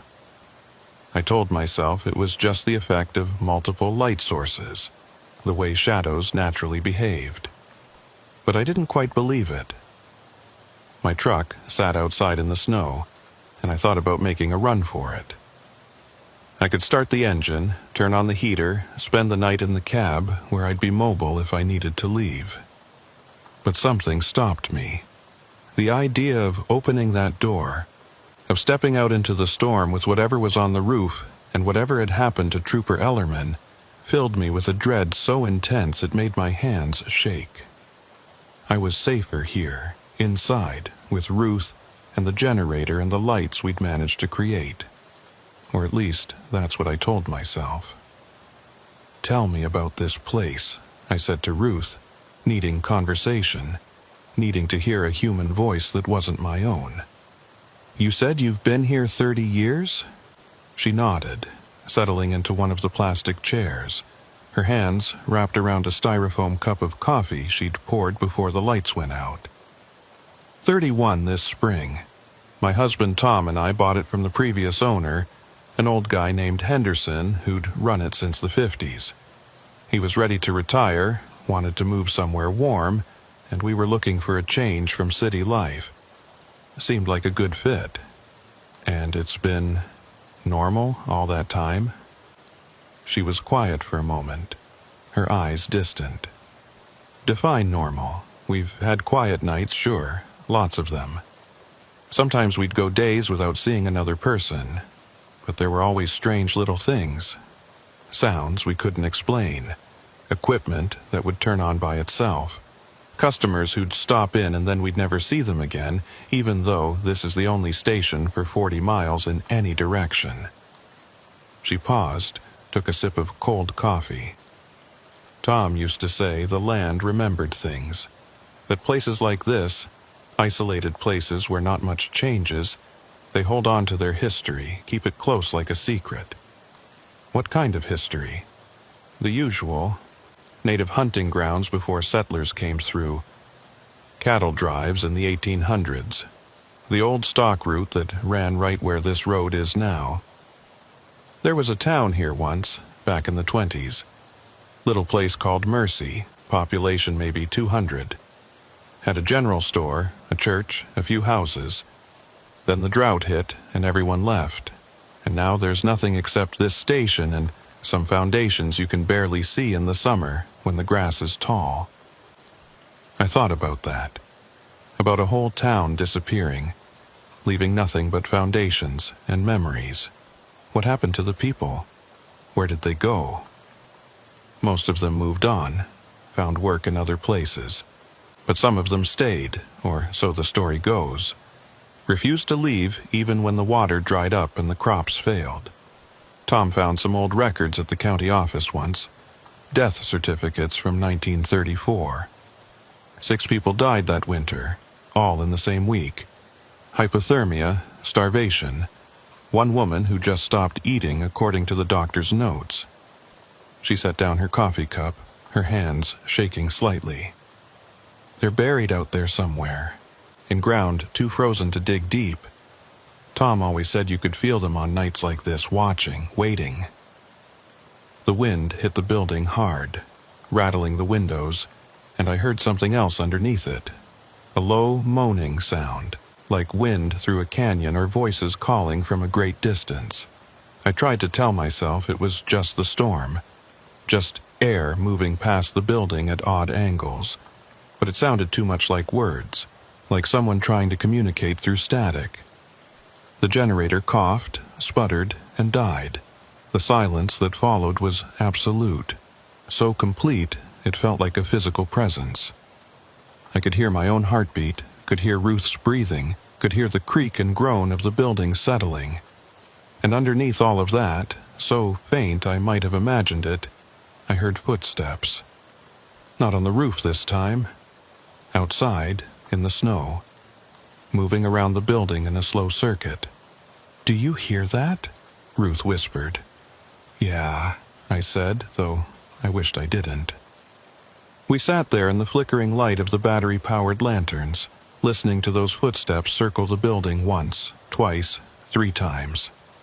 They never stopped, never paused, just kept that steady rhythm like someone on patrol, or like someone searching for a way in. I found myself counting the steps, trying to figure out how many there were, how big the person making them must be. But the numbers never quite added up. The pattern never quite resolved into something that made sense. My phone buzzed in my pocket, making me jump. I pulled it out, saw I had a text message, which shouldn't have been possible with no signal. The message was from a number I didn't recognize, just a string of digits that looked random. The content was a single sentence, "Don't go outside." I showed it to Ruth, my hand shaking. She read it, her face going even paler if that was possible. "Who sent that?" "I don't know. I don't have signal. This shouldn't even be possible." She looked at her own phone, an older model that she pulled from her pocket. Her screen showed the same lack of signal, but as we watched, a message appeared there too. Same unknown number, same message. "Don't go outside. This isn't real," she said, but her voice lacked conviction. "Someone's playing a prank. Some kids with radio equipment or..." The footsteps stopped. Just like that, mid-stride, they cut off and left nothing but the sound of wind and our own frightened breathing. I moved to the window again, looking out at the parking lot, and felt my stomach drop. The patrol car was gone. Not driven away, not buried in snow, just gone. The space where it had been parked was empty. showing undisturbed snow as if the car had never been there at all. "Ruth," I said quietly, "the patrol car's gone." She joined me at the window, and I heard her sharp intake of breath when she saw the empty lot. "That's not possible. We watched him park there. We saw him sitting in it." "I know," I said, "but it's gone now." We stood there together, staring out at the empty parking lot and my truck sitting alone in the snow, and I felt the reality of our situation settle over me like a heavy blanket. We were trapped here, cut off from the outside world, with no way to call for help and no understanding of what was happening. The road I'd taken didn't exist on any map. The patrol car that had been guarding us had vanished, and something was circling the building in the dark. And somewhere, out there in the storm, Trooper Ellerman was either lost or worse. The lights came back on. All at once, no warning, just sudden illumination that made us both cry out in surprise. The fluorescents buzzed overhead. The cooler hummed back to life. The cash register beeped as it rebooted. Everything was exactly as it had been before the power went out, except for one thing. The generator was still off. Stone cold, like it hadn't been running at all. I walked over to it, touched the engine casing, and felt no residual heat. It was freezing, the metal so cold it burned my fingers. But I'd heard it running, had listened to it chug away for 15 minutes before it died. There should have been some warmth left, some sign it had been operating. "This doesn't make sense," I said out loud, more to myself than to Ruth. "None of it makes sense," she replied. She was looking at the window again, at my truck sitting in the lot. "Jonas, look at your truck." I turned, following her gaze, and felt my blood turn to ice. My truck was in a different position, not by much, maybe 3 or 4 feet to the left of where I'd parked it, but definitely moved.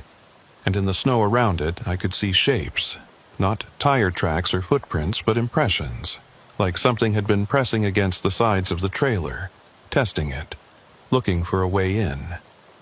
"I need to check my load," I said, moving toward the door before I could think better of it. "If something's tampered with it, if the seal is broken, I could lose the whole shipment." Ruth grabbed my arm, her grip surprisingly strong. "Did you not see the message? Don't go outside.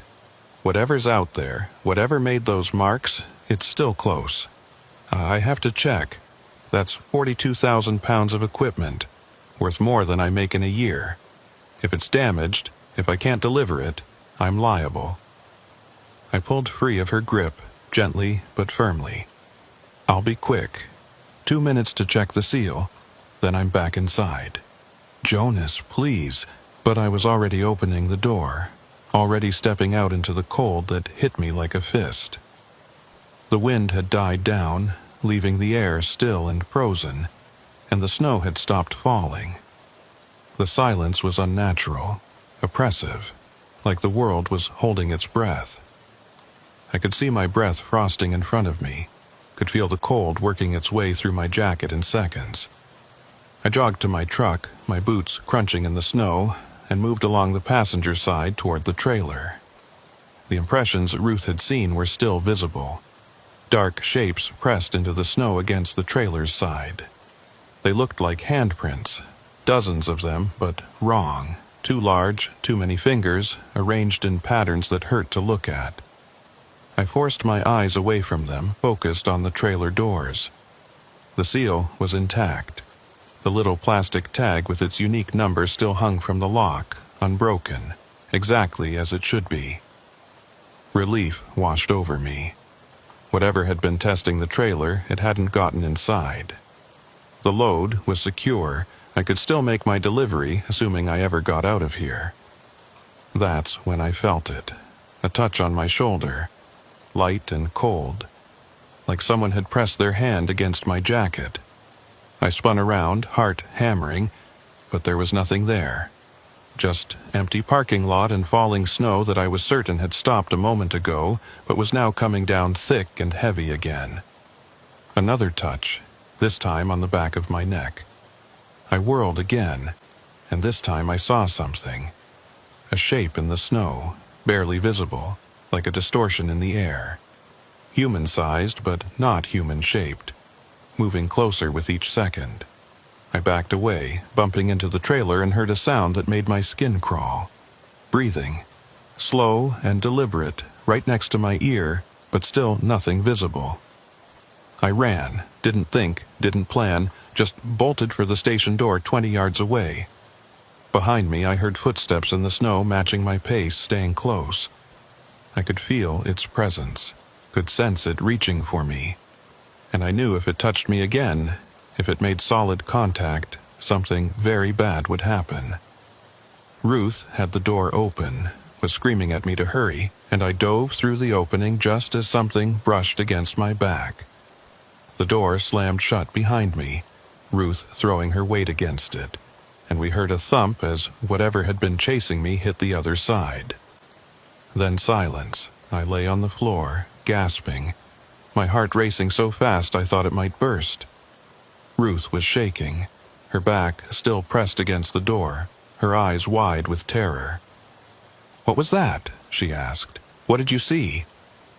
"I don't know," I managed between breaths. "Something. Almost nothing. It was barely there, like it was trying to become visible but couldn't quite manage it." "Did it touch you?" I thought about that light pressure on my shoulder, on my neck. The way it had felt cold but also electric, like a static shock that went on too long. "Twice," I said. "But it didn't get a solid grip. I got away before it could." She looked at my jacket, at my neck, and I saw her face go even paler.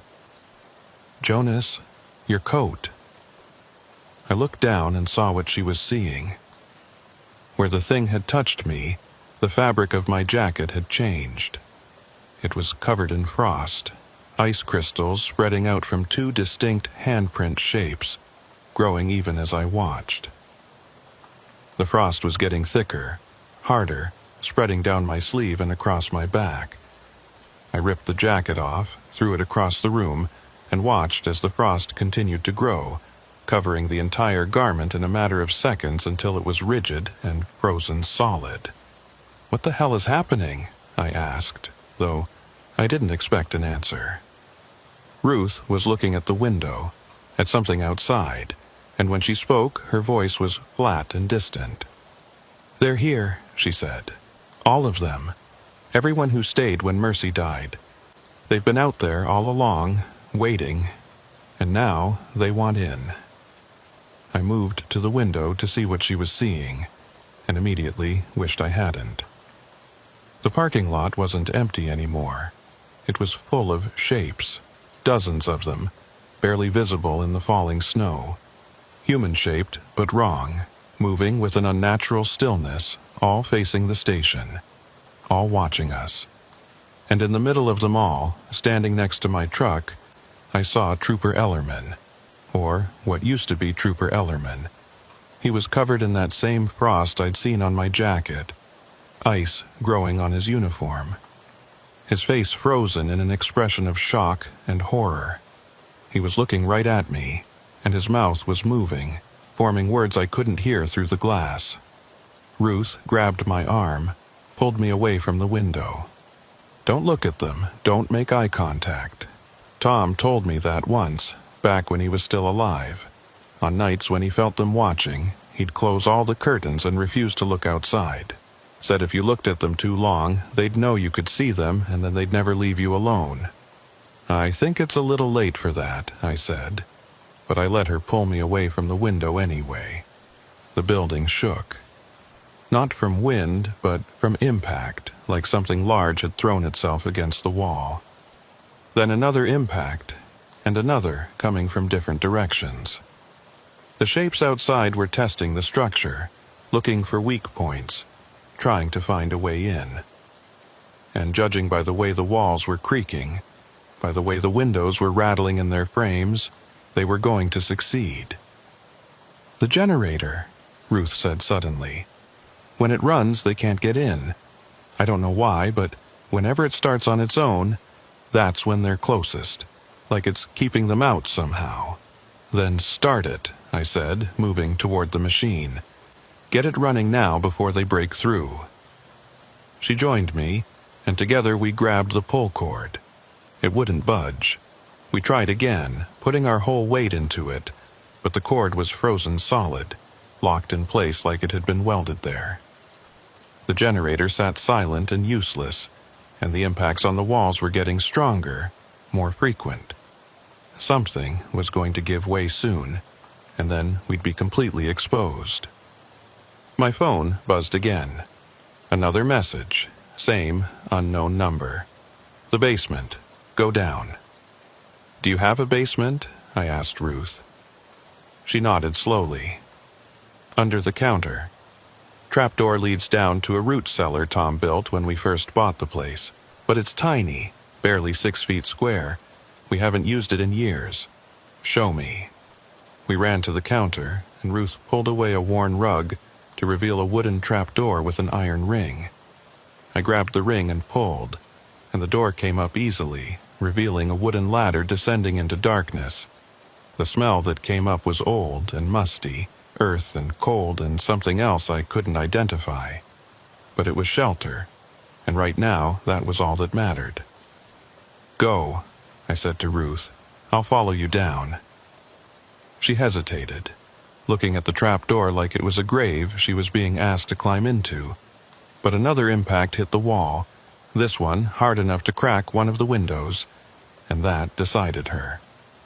She climbed down the ladder, and I followed, pulling the trapdoor closed above us just as I heard the front door of the station splinter and break. We huddled in the darkness of the root cellar, listening to the sounds above us. Footsteps, dozens of them, moving through the station. The crash of shelving being knocked over, the shatter of glass, the metallic screech of the cooler door being torn from its hinges. They were destroying everything, searching, hunting for us. And then, right above our hiding spot, the footsteps stopped. I held my breath, felt Ruth do the same beside me. We waited in perfect silence, knowing that whoever or whatever was up there could hear us if we made even the slightest sound.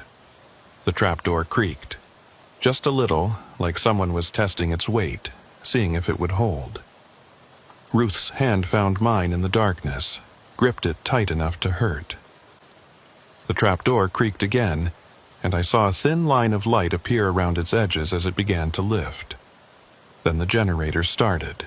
I heard it clearly, even from down here, that sudden roar of an engine catching, and the footsteps above us scattered, retreating, fleeing the sound.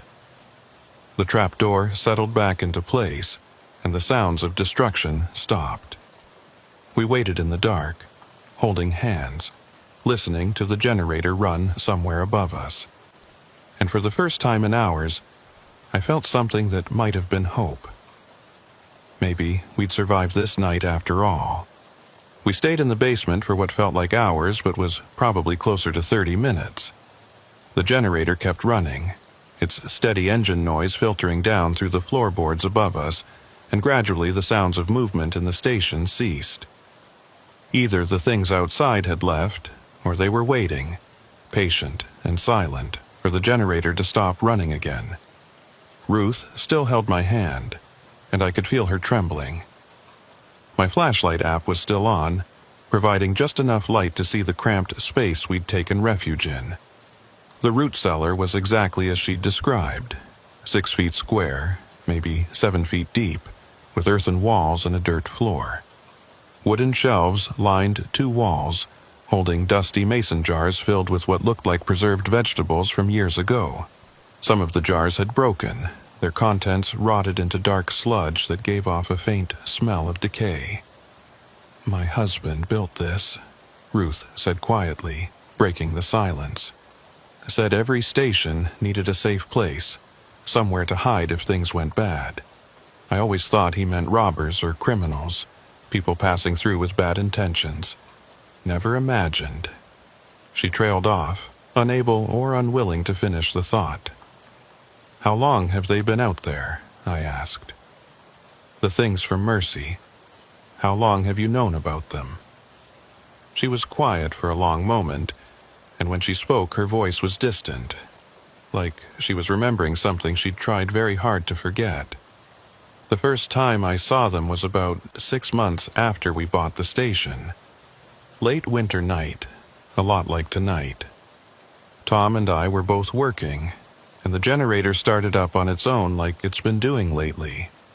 We went to check it, and when we looked outside, we saw them. Just shapes in the snow at first, barely visible. But as we watched, they got clearer, more defined. We could see their faces, or what used to be faces." She shuddered, and I felt the tremor run through her hand into mine. Tom recognized one of them. An old-timer he'd talked to when we first arrived, local historian who'd told him all about Mercy and what happened there. Guy had died 2 years before we showed up, but there he was, standing in our parking lot looking up at the windows. After that night, we made a rule. When the generator starts on its own, we don't look outside. We just wait for it to stop, and then we go about our business like nothing happened. "But it got worse," I said. It wasn't a question. "Yeah, over the years they started appearing more frequently. The generator would run almost every night by the end, and they'd get closer to the building, pressing against the walls, testing the windows. Tom said they were getting stronger, that something about this place was feeding them, giving them more presence. He wanted to leave, to sell the station and move on. But who'd buy it? Who'd want a place that's haunted by people who died 90 years ago?"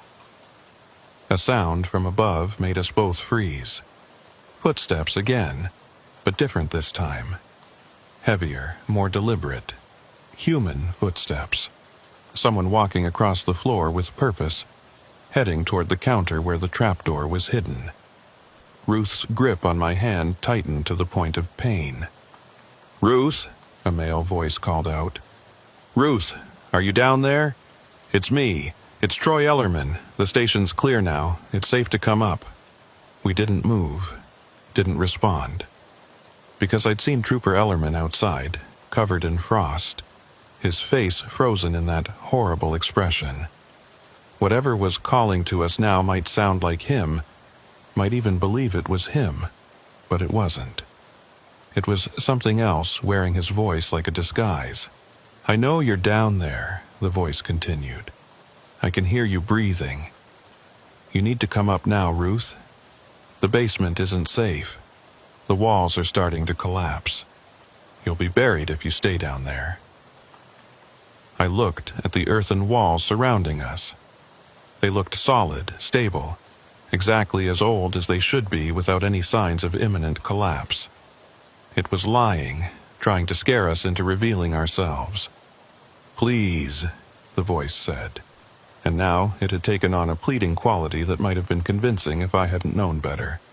"I'm hurt. I need help. Don't leave me up here alone with them."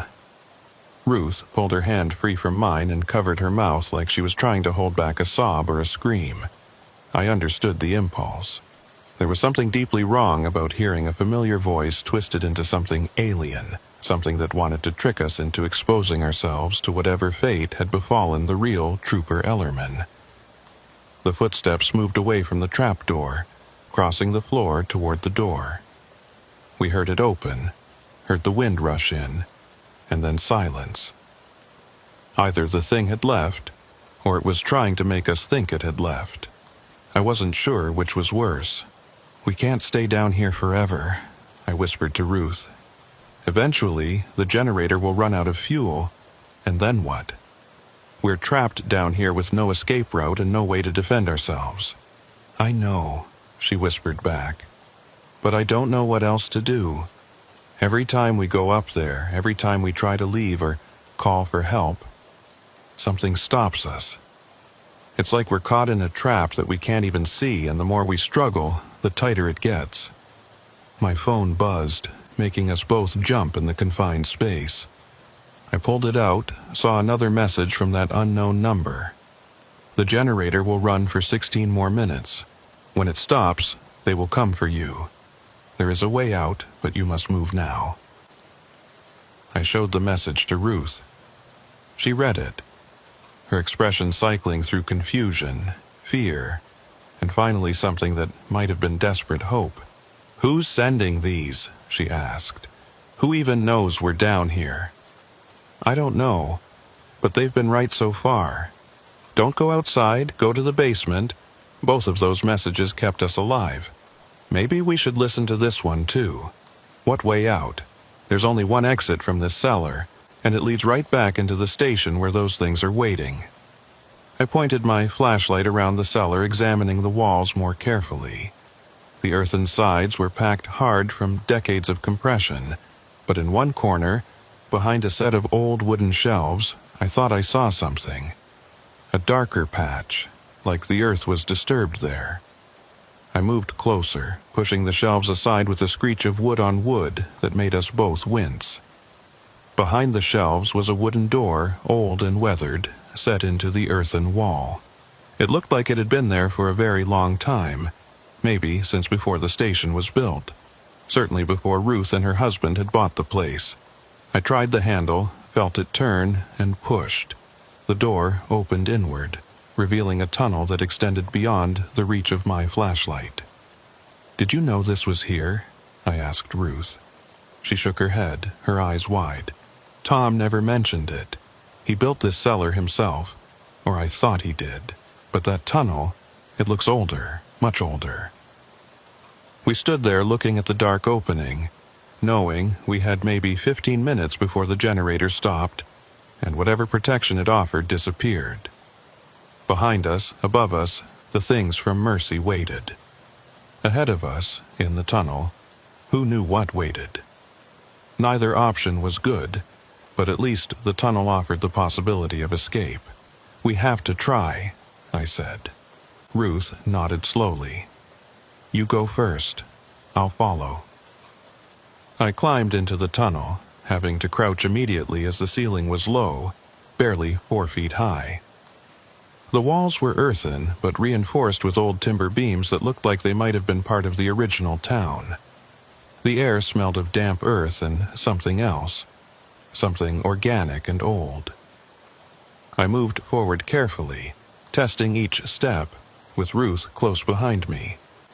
The tunnel extended for maybe 30 yards, sloping gradually upward, before opening into a larger chamber. I straightened up, sweeping my flashlight around, and felt my breath catch. We were in what looked like an old cellar, much larger than the one we'd left. Stone walls, a ceiling of wooden beams, and in one corner, a staircase leading up to a wooden door. "This is under one of the old buildings," Ruth said, her voice echoing slightly in the space. "One of the houses from Mercy. We're under the town." "Can we get out?" I asked, moving toward the staircase. "I don't know. The buildings are all gone, collapsed years ago, but maybe." She followed me up the stairs, and together we pushed on the door at the top. It resisted at first, then gave way with a groan, opening upward and out. We climbed out into the storm, into the ruins of Mercy. The snow had stopped again, leaving the air clear and bitterly cold, and in the moonlight that had broken through the clouds I could see the remains of the town. Foundations of houses, the skeletal frame of what might have been a church, the outline of streets buried under decades of dirt and snow. It was all here, all of it, just invisible from the road, hidden, and standing among the ruins arranged in precise rows like they were attending some kind of ceremony, were the shapes. Dozens of them, maybe more, all frozen in place, all facing the same direction, all facing us. Ruth grabbed my arm, pulling me back toward the cellar door, but I was transfixed, because in the moonlight I could see them clearly now, could see what they really were, not ghosts or spirits or hallucinations. They were people, or they had been people, once. Now they were something else. Something caught between states, their bodies preserved in ice and snow, their faces locked in expressions of hunger and cold and desperate need. and they were all so incredibly sad. "We need to go back," Ruth was saying, her voice rising with panic. "We need to get back to the station before the generator stops. Jonas, please, we need to go now." But I couldn't move, because I'd recognized one of the faces, my own. Standing in the second row, fourth from the left, was a version of me. Same jacket I'd been wearing, same face, same everything. Except this version was frozen, covered in frost, eyes empty of everything except that terrible sadness. "That's not possible," I whispered. "That's not me. I'm right here. I'm alive." "You're seeing things," Ruth said, pulling harder on my arm. "The cold, the stress, it's making you see things that aren't real. Please, Jonas, we have to go." I let her pull me back toward the cellar door, but I couldn't take my eyes off that frozen figure. It looked exactly like me. Exactly. Down to the scar on my left hand from a motorcycle accident when I was 19, down to the way my hair curled slightly at the temple. It was me. Or it would be me. Or it had been me in some version of events that had already happened, or was about to happen, or was happening right now in some parallel track of time I didn't understand. We climbed back down into the cellar and ran through the tunnel, not caring anymore about being quiet or careful. The generator was still running when we reached the root cellar, but the sound was different now. Rougher, sputtering, like it was running on fumes. We had maybe a minute, maybe less, before it died. Ruth climbed the ladder first, pushing the trapdoor open and pulling herself up into the station. I followed, emerging into a scene of destruction. The shelves were knocked over, merchandise scattered everywhere, windows cracked or broken. But the station was empty of the shapes. Whatever the generator was doing, it was keeping them at bay. I ran to the front windows and looked out at the parking lot.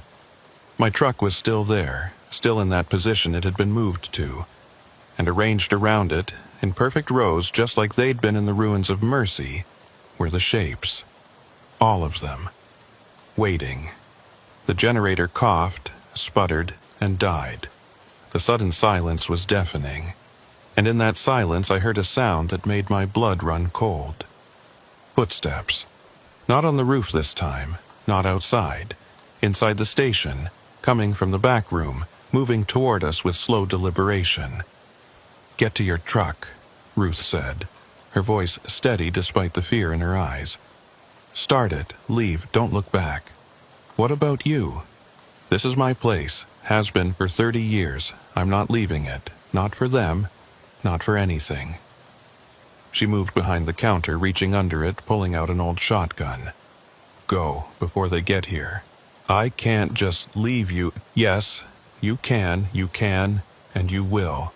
Whatever's happening here, whatever they want, it's got nothing to do with you. You're just passing through. So pass through and don't come back." The footsteps were getting closer. Multiple sets now, coming from different directions. They'd been in the building the whole time, I realized. Waiting in the back room, in the bathroom, in the storage closet. Waiting for the generator to stop so they could emerge. I ran for the door, threw it open, and sprinted for my truck. The shapes in the parking lot didn't move, didn't react, just stood there watching as I fumbled with the door handle and climbed into the cab. My hands shook as I turned the key, praying the engine would start, praying I hadn't been down in that cellar long enough for the cold to kill the battery. The engine turned over, caught, roared to life. I'd never been so grateful for the sound of a diesel engine in my entire life. I threw it in gear, ready to back out and get the hell away from this place, when I looked at the station one more time. Ruth was standing in the doorway, the shotgun in her hands, facing into the interior of the station. She looked small and alone and defiant, and I knew I couldn't leave her there. Couldn't drive away and leave her to whatever fate awaited her. I was reaching for the door handle, ready to run back and drag her to the truck by force if necessary, when she turned and looked at me. Even from this distance, even in the poor light, I could see her expression. She was smiling, sad, resigned, but smiling, and she mouthed 2 words, "Go now." Then she raised the shotgun and fired into the darkness behind her. The shapes in the parking lot surged forward, moving as one, flowing toward the station like water finding the path of least resistance. I had maybe 5 seconds before they cut off my escape route. I backed out, tires spinning in the snow, and got the truck pointed toward the road. The last thing I saw as I pulled away was Ruth, still standing in that doorway, still firing, holding them back for just a few more precious seconds, buying me time to escape. I drove, fast as I dared on the snow-covered road, fighting the truck's tendency to fishtail, keeping my eyes on the white lines when I could see them. Behind me, in the rearview mirror, I saw the station's lights go out one by one. And then there was only darkness, and I was alone on a road that shouldn't exist, heading toward a highway I wasn't sure I'd ever find. I drove for an hour straight, maybe more, not slowing down, not stopping, just putting distance between myself and that station. The county road stretched on endlessly, exactly as Ruth had said it would, running parallel to Highway 85 but never reconnecting. No intersections, no side roads, no signs of civilization. Just empty white expanse on both sides and the road ahead disappearing into darkness. The fuel gauge dropped steadily. I was down to a quarter tank when I finally saw something ahead. Not the highway, not a town, but another set of lights. Orange construction barriers, the same kind I'd seen hours ago when this nightmare started. And beyond them, I could see the familiar sight of Highway 85, the real highway, with its proper lane markings and shoulder reflectors and everything that marked it as part of the normal world. I slowed down, approaching the barriers cautiously. They were arranged across the road in a line, blocking the way forward, with a gap on the right side just wide enough for a vehicle to slip through. Like someone had deliberately left an opening for me. I guided the truck through it, felt the tires transition from the rough county road to the smooth asphalt of the highway, and almost wept with relief. I was back on the map, back in reality, back in a world that made sense. I pulled over onto the shoulder and sat there for a moment, engine idling, trying to process what had just happened, trying to convince myself it had been real and not some hallucination brought on by exhaustion and stress. My jacket was still back at the station, the one that had frozen solid when that thing touched me. I had no physical evidence of what I'd been through except my own memories and the time I'd lost. According to my phone, which now showed full signal and a reconnection to the cell network, it was 4:30 in the morning. I'd been on that detour for almost 7 hours. I tried calling Ruth's station. The number was on a faded business card I'd picked up when I first stopped there, tucked into my pocket and forgotten until now. The phone rang and rang, then went to an automated message. The number you have dialed is no longer in service. Please check the number and try again. Not disconnected. Not out of service temporarily. No longer in service, like it had never existed at all. I pulled up GPS, tried to search for Calder's Gas and Repair. No results.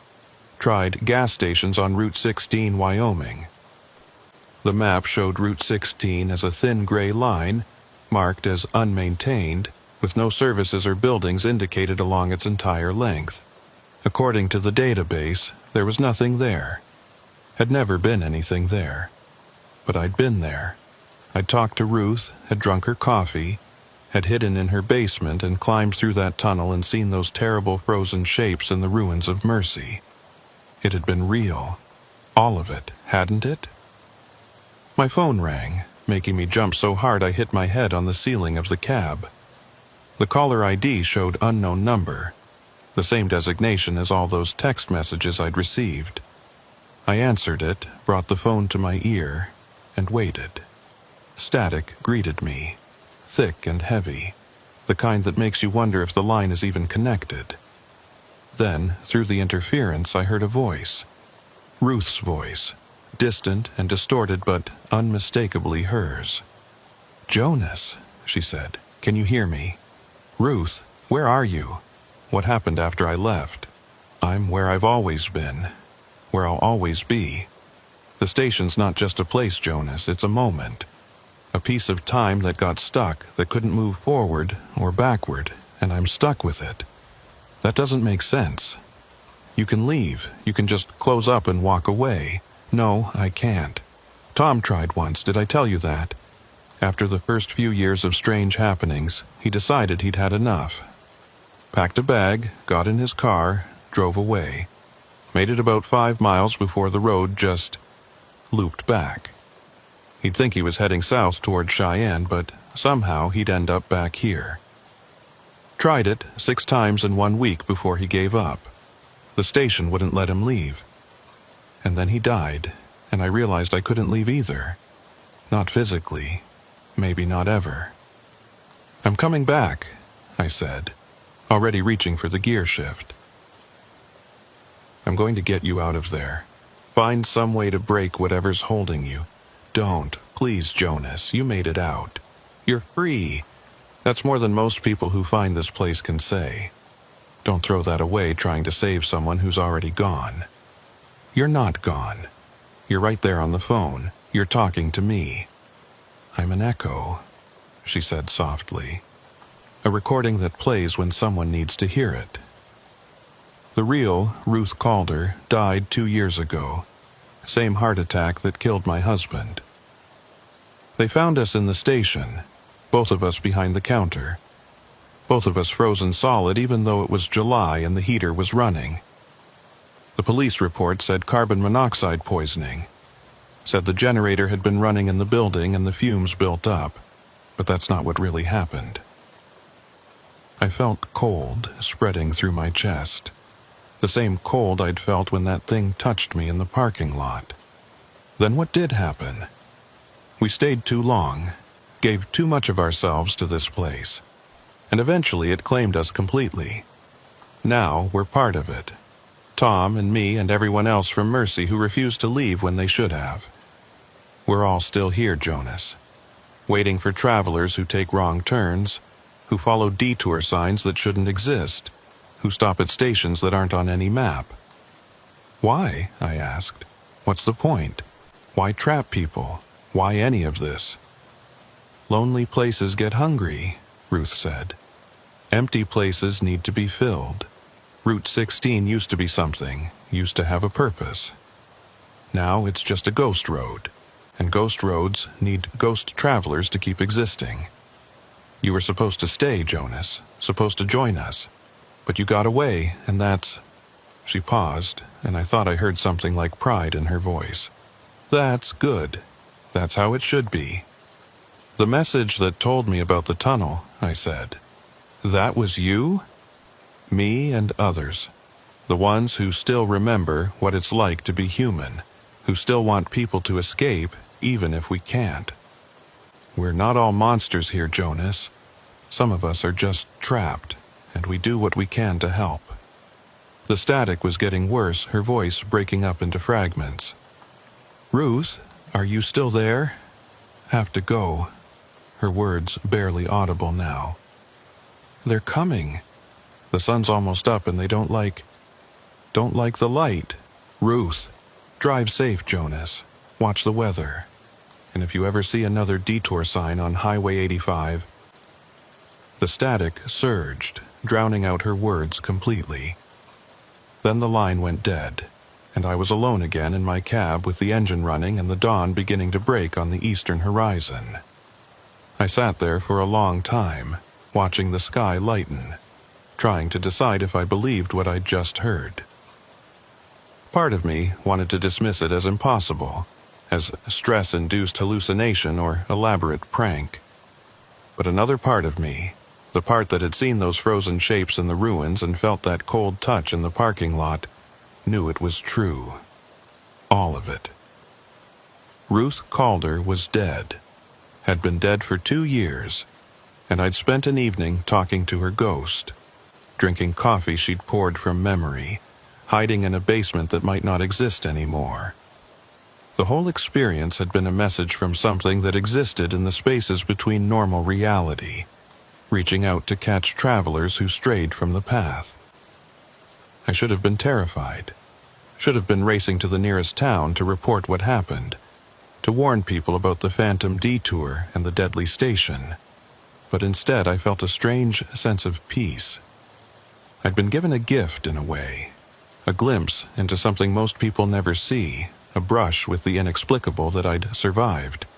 And Ruth and the others who sent those messages, they'd helped me survive. They'd chosen to let me go rather than add me to their collection. That meant something. I wasn't sure what, but something. I put the truck in gear and started driving east, toward the sunrise, toward Denver and my delivery deadline. The highway was empty, the storm having kept most travelers off the road, and I made good time. By the time I reached Cheyenne 2 hours later, I'd almost convinced myself the whole thing had been a dream. Almost. But when I stopped to fuel up at a truck plaza on the outskirts of the city, when I went inside to pay and grab some coffee, I saw something that stopped me in my tracks. On the wall behind the counter, among the usual collection of old photographs and memorabilia that every truck stop seems to have, was a picture in a dusty frame. The photo showed a gas station from decades ago, with a couple standing in front of it smiling at the camera. The woman was younger in the photo, her hair darker, but I recognized her immediately. Ruth Calder. And the man next to her, arm around her shoulders, must have been Tom. They looked happy, optimistic, like people starting a new adventure together, like people who had no idea what the next 30 years would bring. Under the photo was a small brass plaque. Calder's Gas and Repair, Route 16, 1994, 2023. In memory of Ruth and Tom Calder, who served travelers for 29 years. I stood there staring at that photo for a long time, until the clerk asked if I was all right. I paid for my fuel and coffee, made some excuse about being tired, and went back to my truck. But I couldn't stop looking at that photograph in my mind. The way Ruth had smiled, the way Tom had his arm around her like he was protecting her from something. Had they known, even back then? Had they felt the strangeness of that place from the beginning, or had it crept up on them slowly over the years? As I climbed back into my cab, I noticed an older driver at the next pump, a man in his 60s with a weathered face and the cautious eyes of someone who'd spent too many years on dangerous roads. He was watching me, and when our eyes met, he nodded slightly and walked over.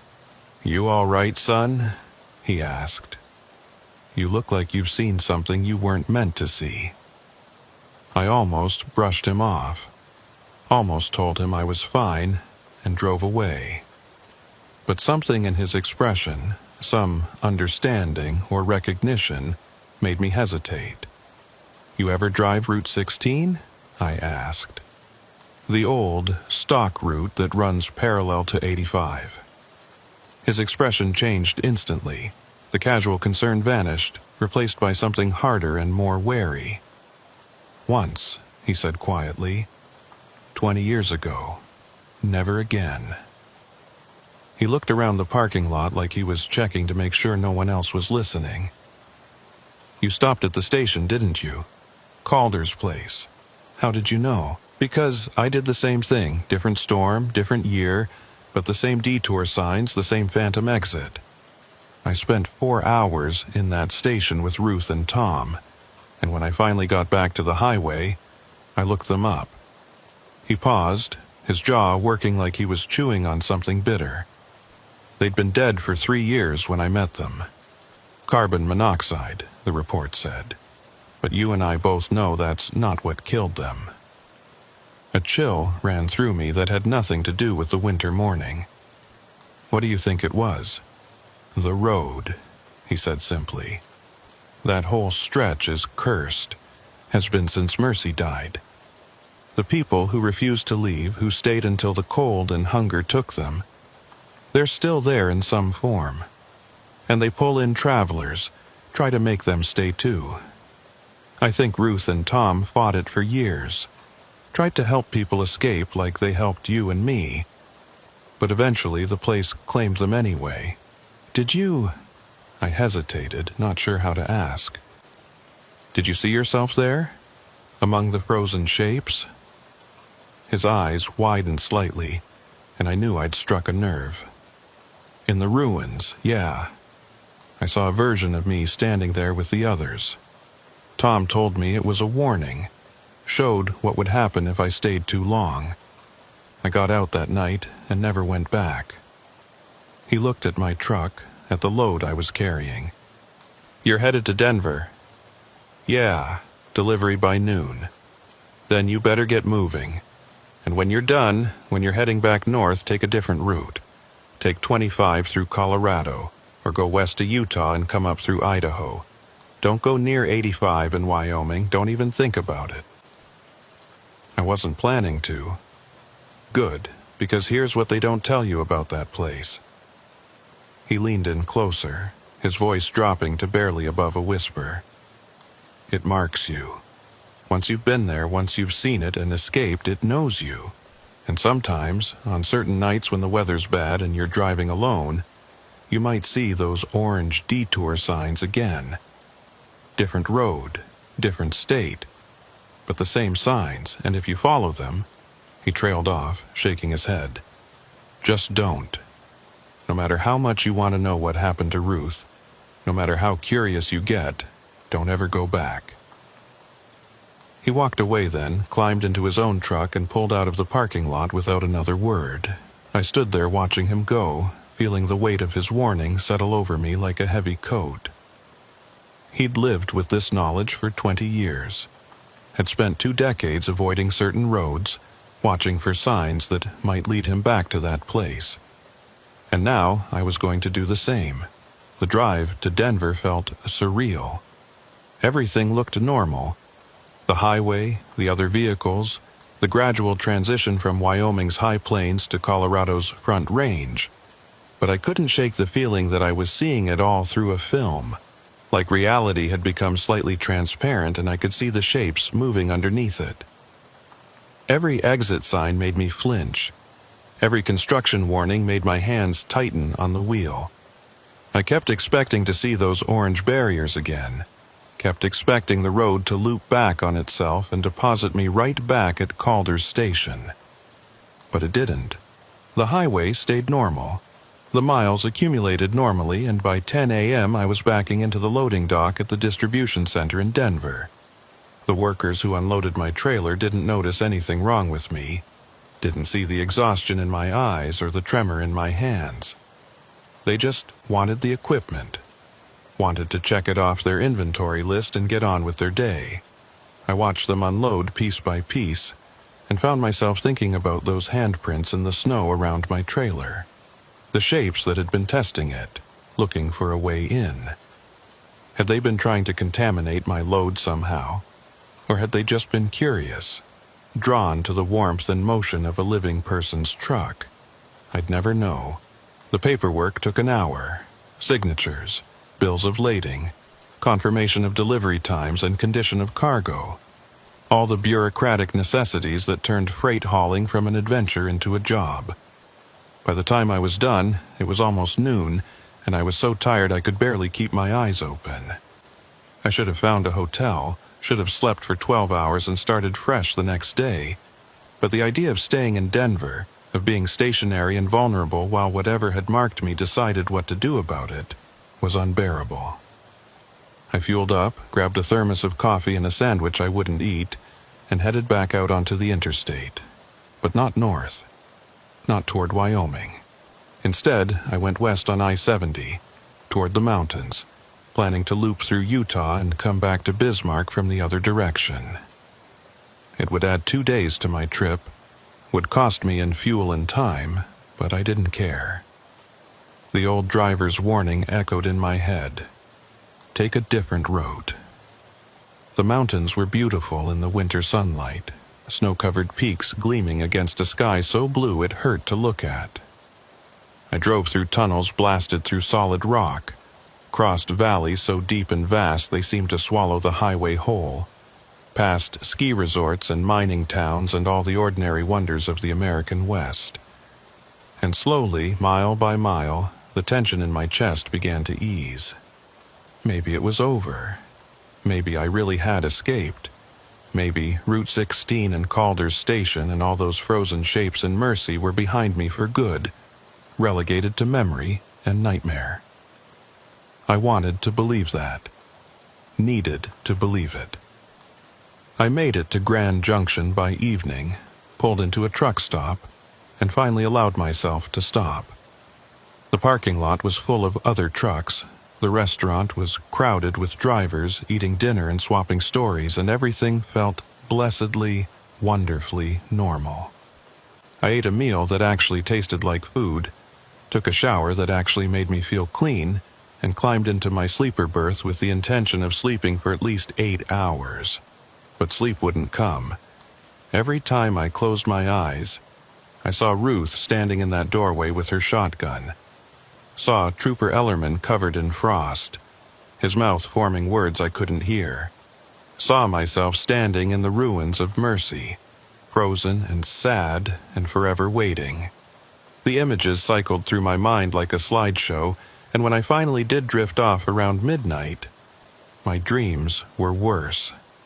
I dreamed I was back on Route 16, driving through the storm, approaching Calder's Station. But this time, when I pulled into the parking lot, Ruth wasn't there. The building was dark, abandoned, windows broken and door hanging open. I went inside anyway, driven by some compulsion I couldn't resist, and found the station full of ice.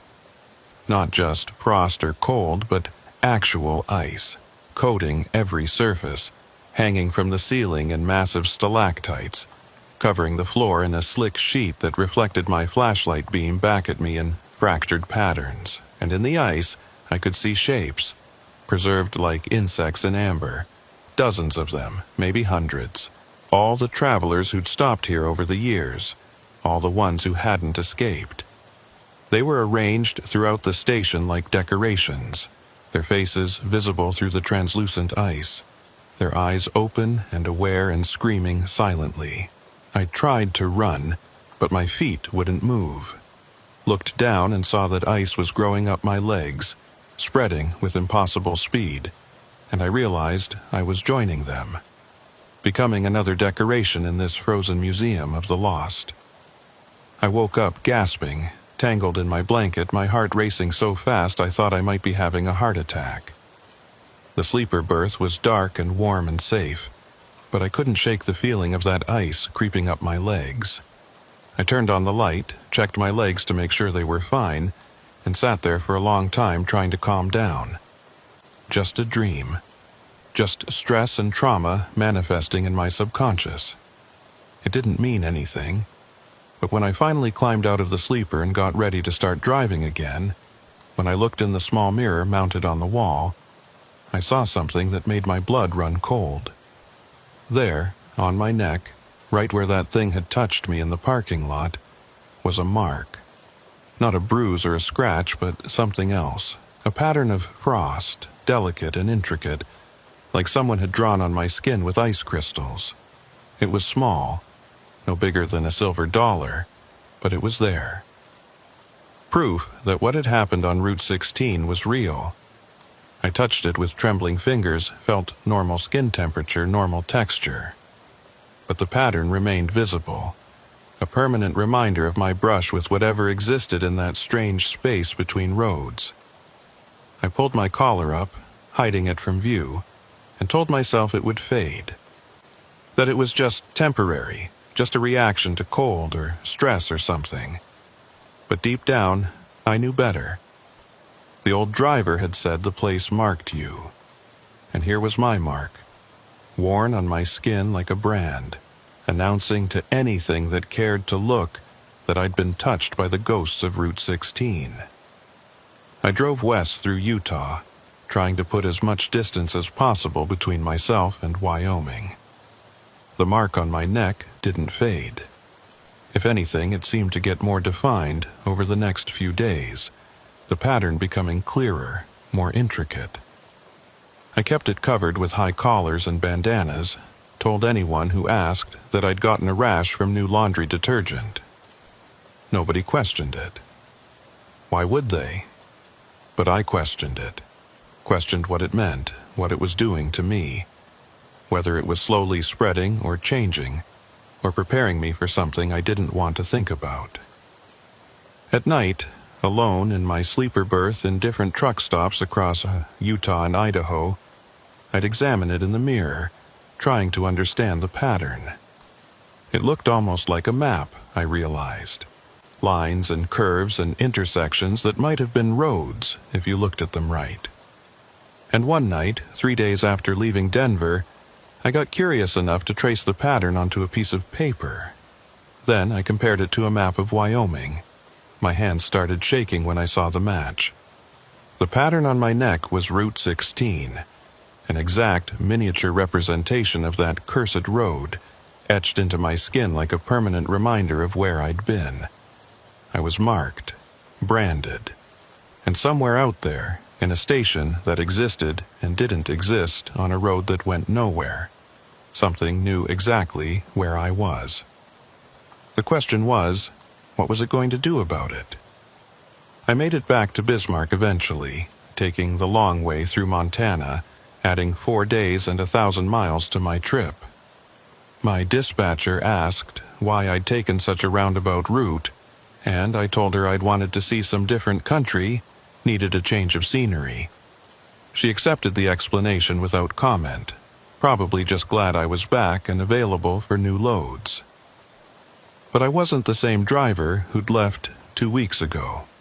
I was jumpier, more paranoid, constantly checking my mirrors for vehicles that might be following me or signs that might lead me astray. I started avoiding certain routes, certain times of day, certain weather conditions. If a storm was forecast, I'd cancel my run and wait it out, even if it meant losing money. If I saw construction signs that looked even slightly suspicious, I'd turn around and find another way. My colleagues noticed, started asking if I was okay, if something had happened on the road. I brushed them off, made excuses, but I could see the concern in their eyes. They thought I was losing it, thought the stress of the job was finally getting to me after 12 years. Maybe they were right. Maybe I was losing it. Or maybe I was the only one who understood what was really out there, waiting for drivers who took wrong turns on stormy nights. The mark on my neck never faded. It's still there now, 6 months later, as clear and defined as the day it appeared. I've learned to live with it, learned to accept that I'm carrying a permanent reminder of my time on Route 16. Some days I barely think about it. Other days it burns, a cold fire under my skin that makes me remember Ruth's voice on the phone, remember those frozen shapes in the ruins, remember that I'm marked and watched and never truly free. I still drive for a living, still haul freight up and down the highways, still spend my nights in truck stops and my days watching white lines scroll past. But I'm more careful now, more aware. I pay attention to the signs I see, the routes I follow, the places I stop. And I always trust my instincts when something feels wrong. Because I learned something that night on Route 16, something I'll never forget. Not all roads lead home. Some of them lead nowhere. And some of them lead to places you can never truly leave, even when you think you've escaped. I think about Ruth sometimes. Wonder if she's still there at that station that exists and doesn't exist. Still pouring coffee for travelers who've taken a wrong turn. Still trying to help people escape even though she can't escape herself. I like to think she is. I like to think she's not alone, that Tom is with her, that they're together in whatever strange twilight existence they've been consigned to. And sometimes, late at night when I'm driving through empty country, I'll see an orange construction sign marking a detour. My heart will skip a beat and my hands will tighten on the wheel, and I'll slow down, checking the GPS, checking the road ahead, making absolutely sure it's a real detour and not something else. So far, they've all been real. Just normal construction, normal traffic management, normal bureaucratic necessity. But I know that one day I might see another phantom detour, another set of signs that lead to a road that shouldn't exist. The old driver warned me it could happen, said the place marks you, and once you're marked, it can call you back. And when that happens, I'll have a choice to make. Do I follow the signs, knowing where they might lead? Do I risk another encounter with that space between spaces, that hungry place that feeds on lonely travelers? Or do I ignore the detour, stay on the main highway, pretend I never saw anything unusual? I'd like to think I'd be smart, that I'd keep driving and not look back. But I touch the mark on my neck sometimes, trace the lines of that miniature road map etched into my skin, and I wonder if maybe I'm already caught in a different kind of loop. Wonder if every day I spend avoiding Route 16 is actually bringing me closer to it. Wonder if the escape I thought I'd achieved was just the beginning of a longer, slower journey toward the same destination. Maybe that's what Ruth meant when she said lonely places get hungry. Maybe they don't just consume you all at once. Maybe they take their time, savoring the slow dissolution of certainty and safety, feeding on the paranoia and fear that grows in the spaces between encounters. Or maybe I'm just tired. Too many nights on the road, too many hours alone with my thoughts, too many miles between me and anything that feels like home. Maybe none of what I experienced was anything more than exhaustion and bad weather and a mind that filled in gaps with impossible explanations. I don't know which version I believe anymore. Some days the mark on my neck feels like proof of something extraordinary. Other days it's just a skin condition, a coincidental pattern that looks like a road if you're predisposed to see connections where none exist. But I do know this: I haven't stopped watching for those orange signs, haven't stopped checking my GPS against the roads I see, haven't stopped listening to the CB for voices that sound just slightly wrong, for conversations that loop back on themselves, for warnings that come from nowhere and everywhere at once. Because if it was real, if Ruth and Tom and Route 16 and all those frozen shapes in Mercy were real, then it could happen again. The mark on my neck says it could happen again. And next time I might not be lucky enough to receive warning messages, might not find a tunnel that leads to escape, might not have someone like Ruth willing to sacrifice herself to buy me time. So I drive carefully. I pay attention. I trust nothing. And I never, ever stop at gas stations that aren't on the map. Even when I'm almost out of fuel. Even when I'm desperate. Even when I see lights in the distance that look warm and welcoming and safe. Because I know better now. I know what's really out there, waiting in the empty spaces between the roads we travel. And I know that some invitations are better left declined. Some doors are better left unopened. Some roads are better left untraveled. The highway stretches out ahead of me, white lines scrolling past in the darkness, and I follow them toward whatever comes next. Toward Bismarck or Denver or Cheyenne, or any of 100 other destinations that need freight delivered and don't ask questions about where I've been or what I've seen. And if sometimes I see shapes in my mirror that shouldn't be there, if sometimes I hear voices on the CB that sound like Ruth Calder warning me about weather or wishing me safe travels, if sometimes I wake up in truck stop parking lots with frost on my windows in the middle of summer and a burning cold in the mark on my neck that tells me something is watching, something is waiting, something is slowly, patiently pulling me back toward Route 16. Well, I just keep driving. What else can I do? The road is all I have left. And the road always, always goes on. Even when it leads in circles. Even when it takes you places that don't exist on any map. Even when you realize, too late, that escape was an illusion and the real journey is just beginning. I touch the mark on my neck, feel the cold fire burning there, and I wonder how much longer I have before it calls me back. Before I see those orange signs again, and this time, I follow them. Not because I want to, but because some part of me, the part that carries Route 16 etched into my very skin, has no choice. The place marked me, and marked things always find their way home. Eventually.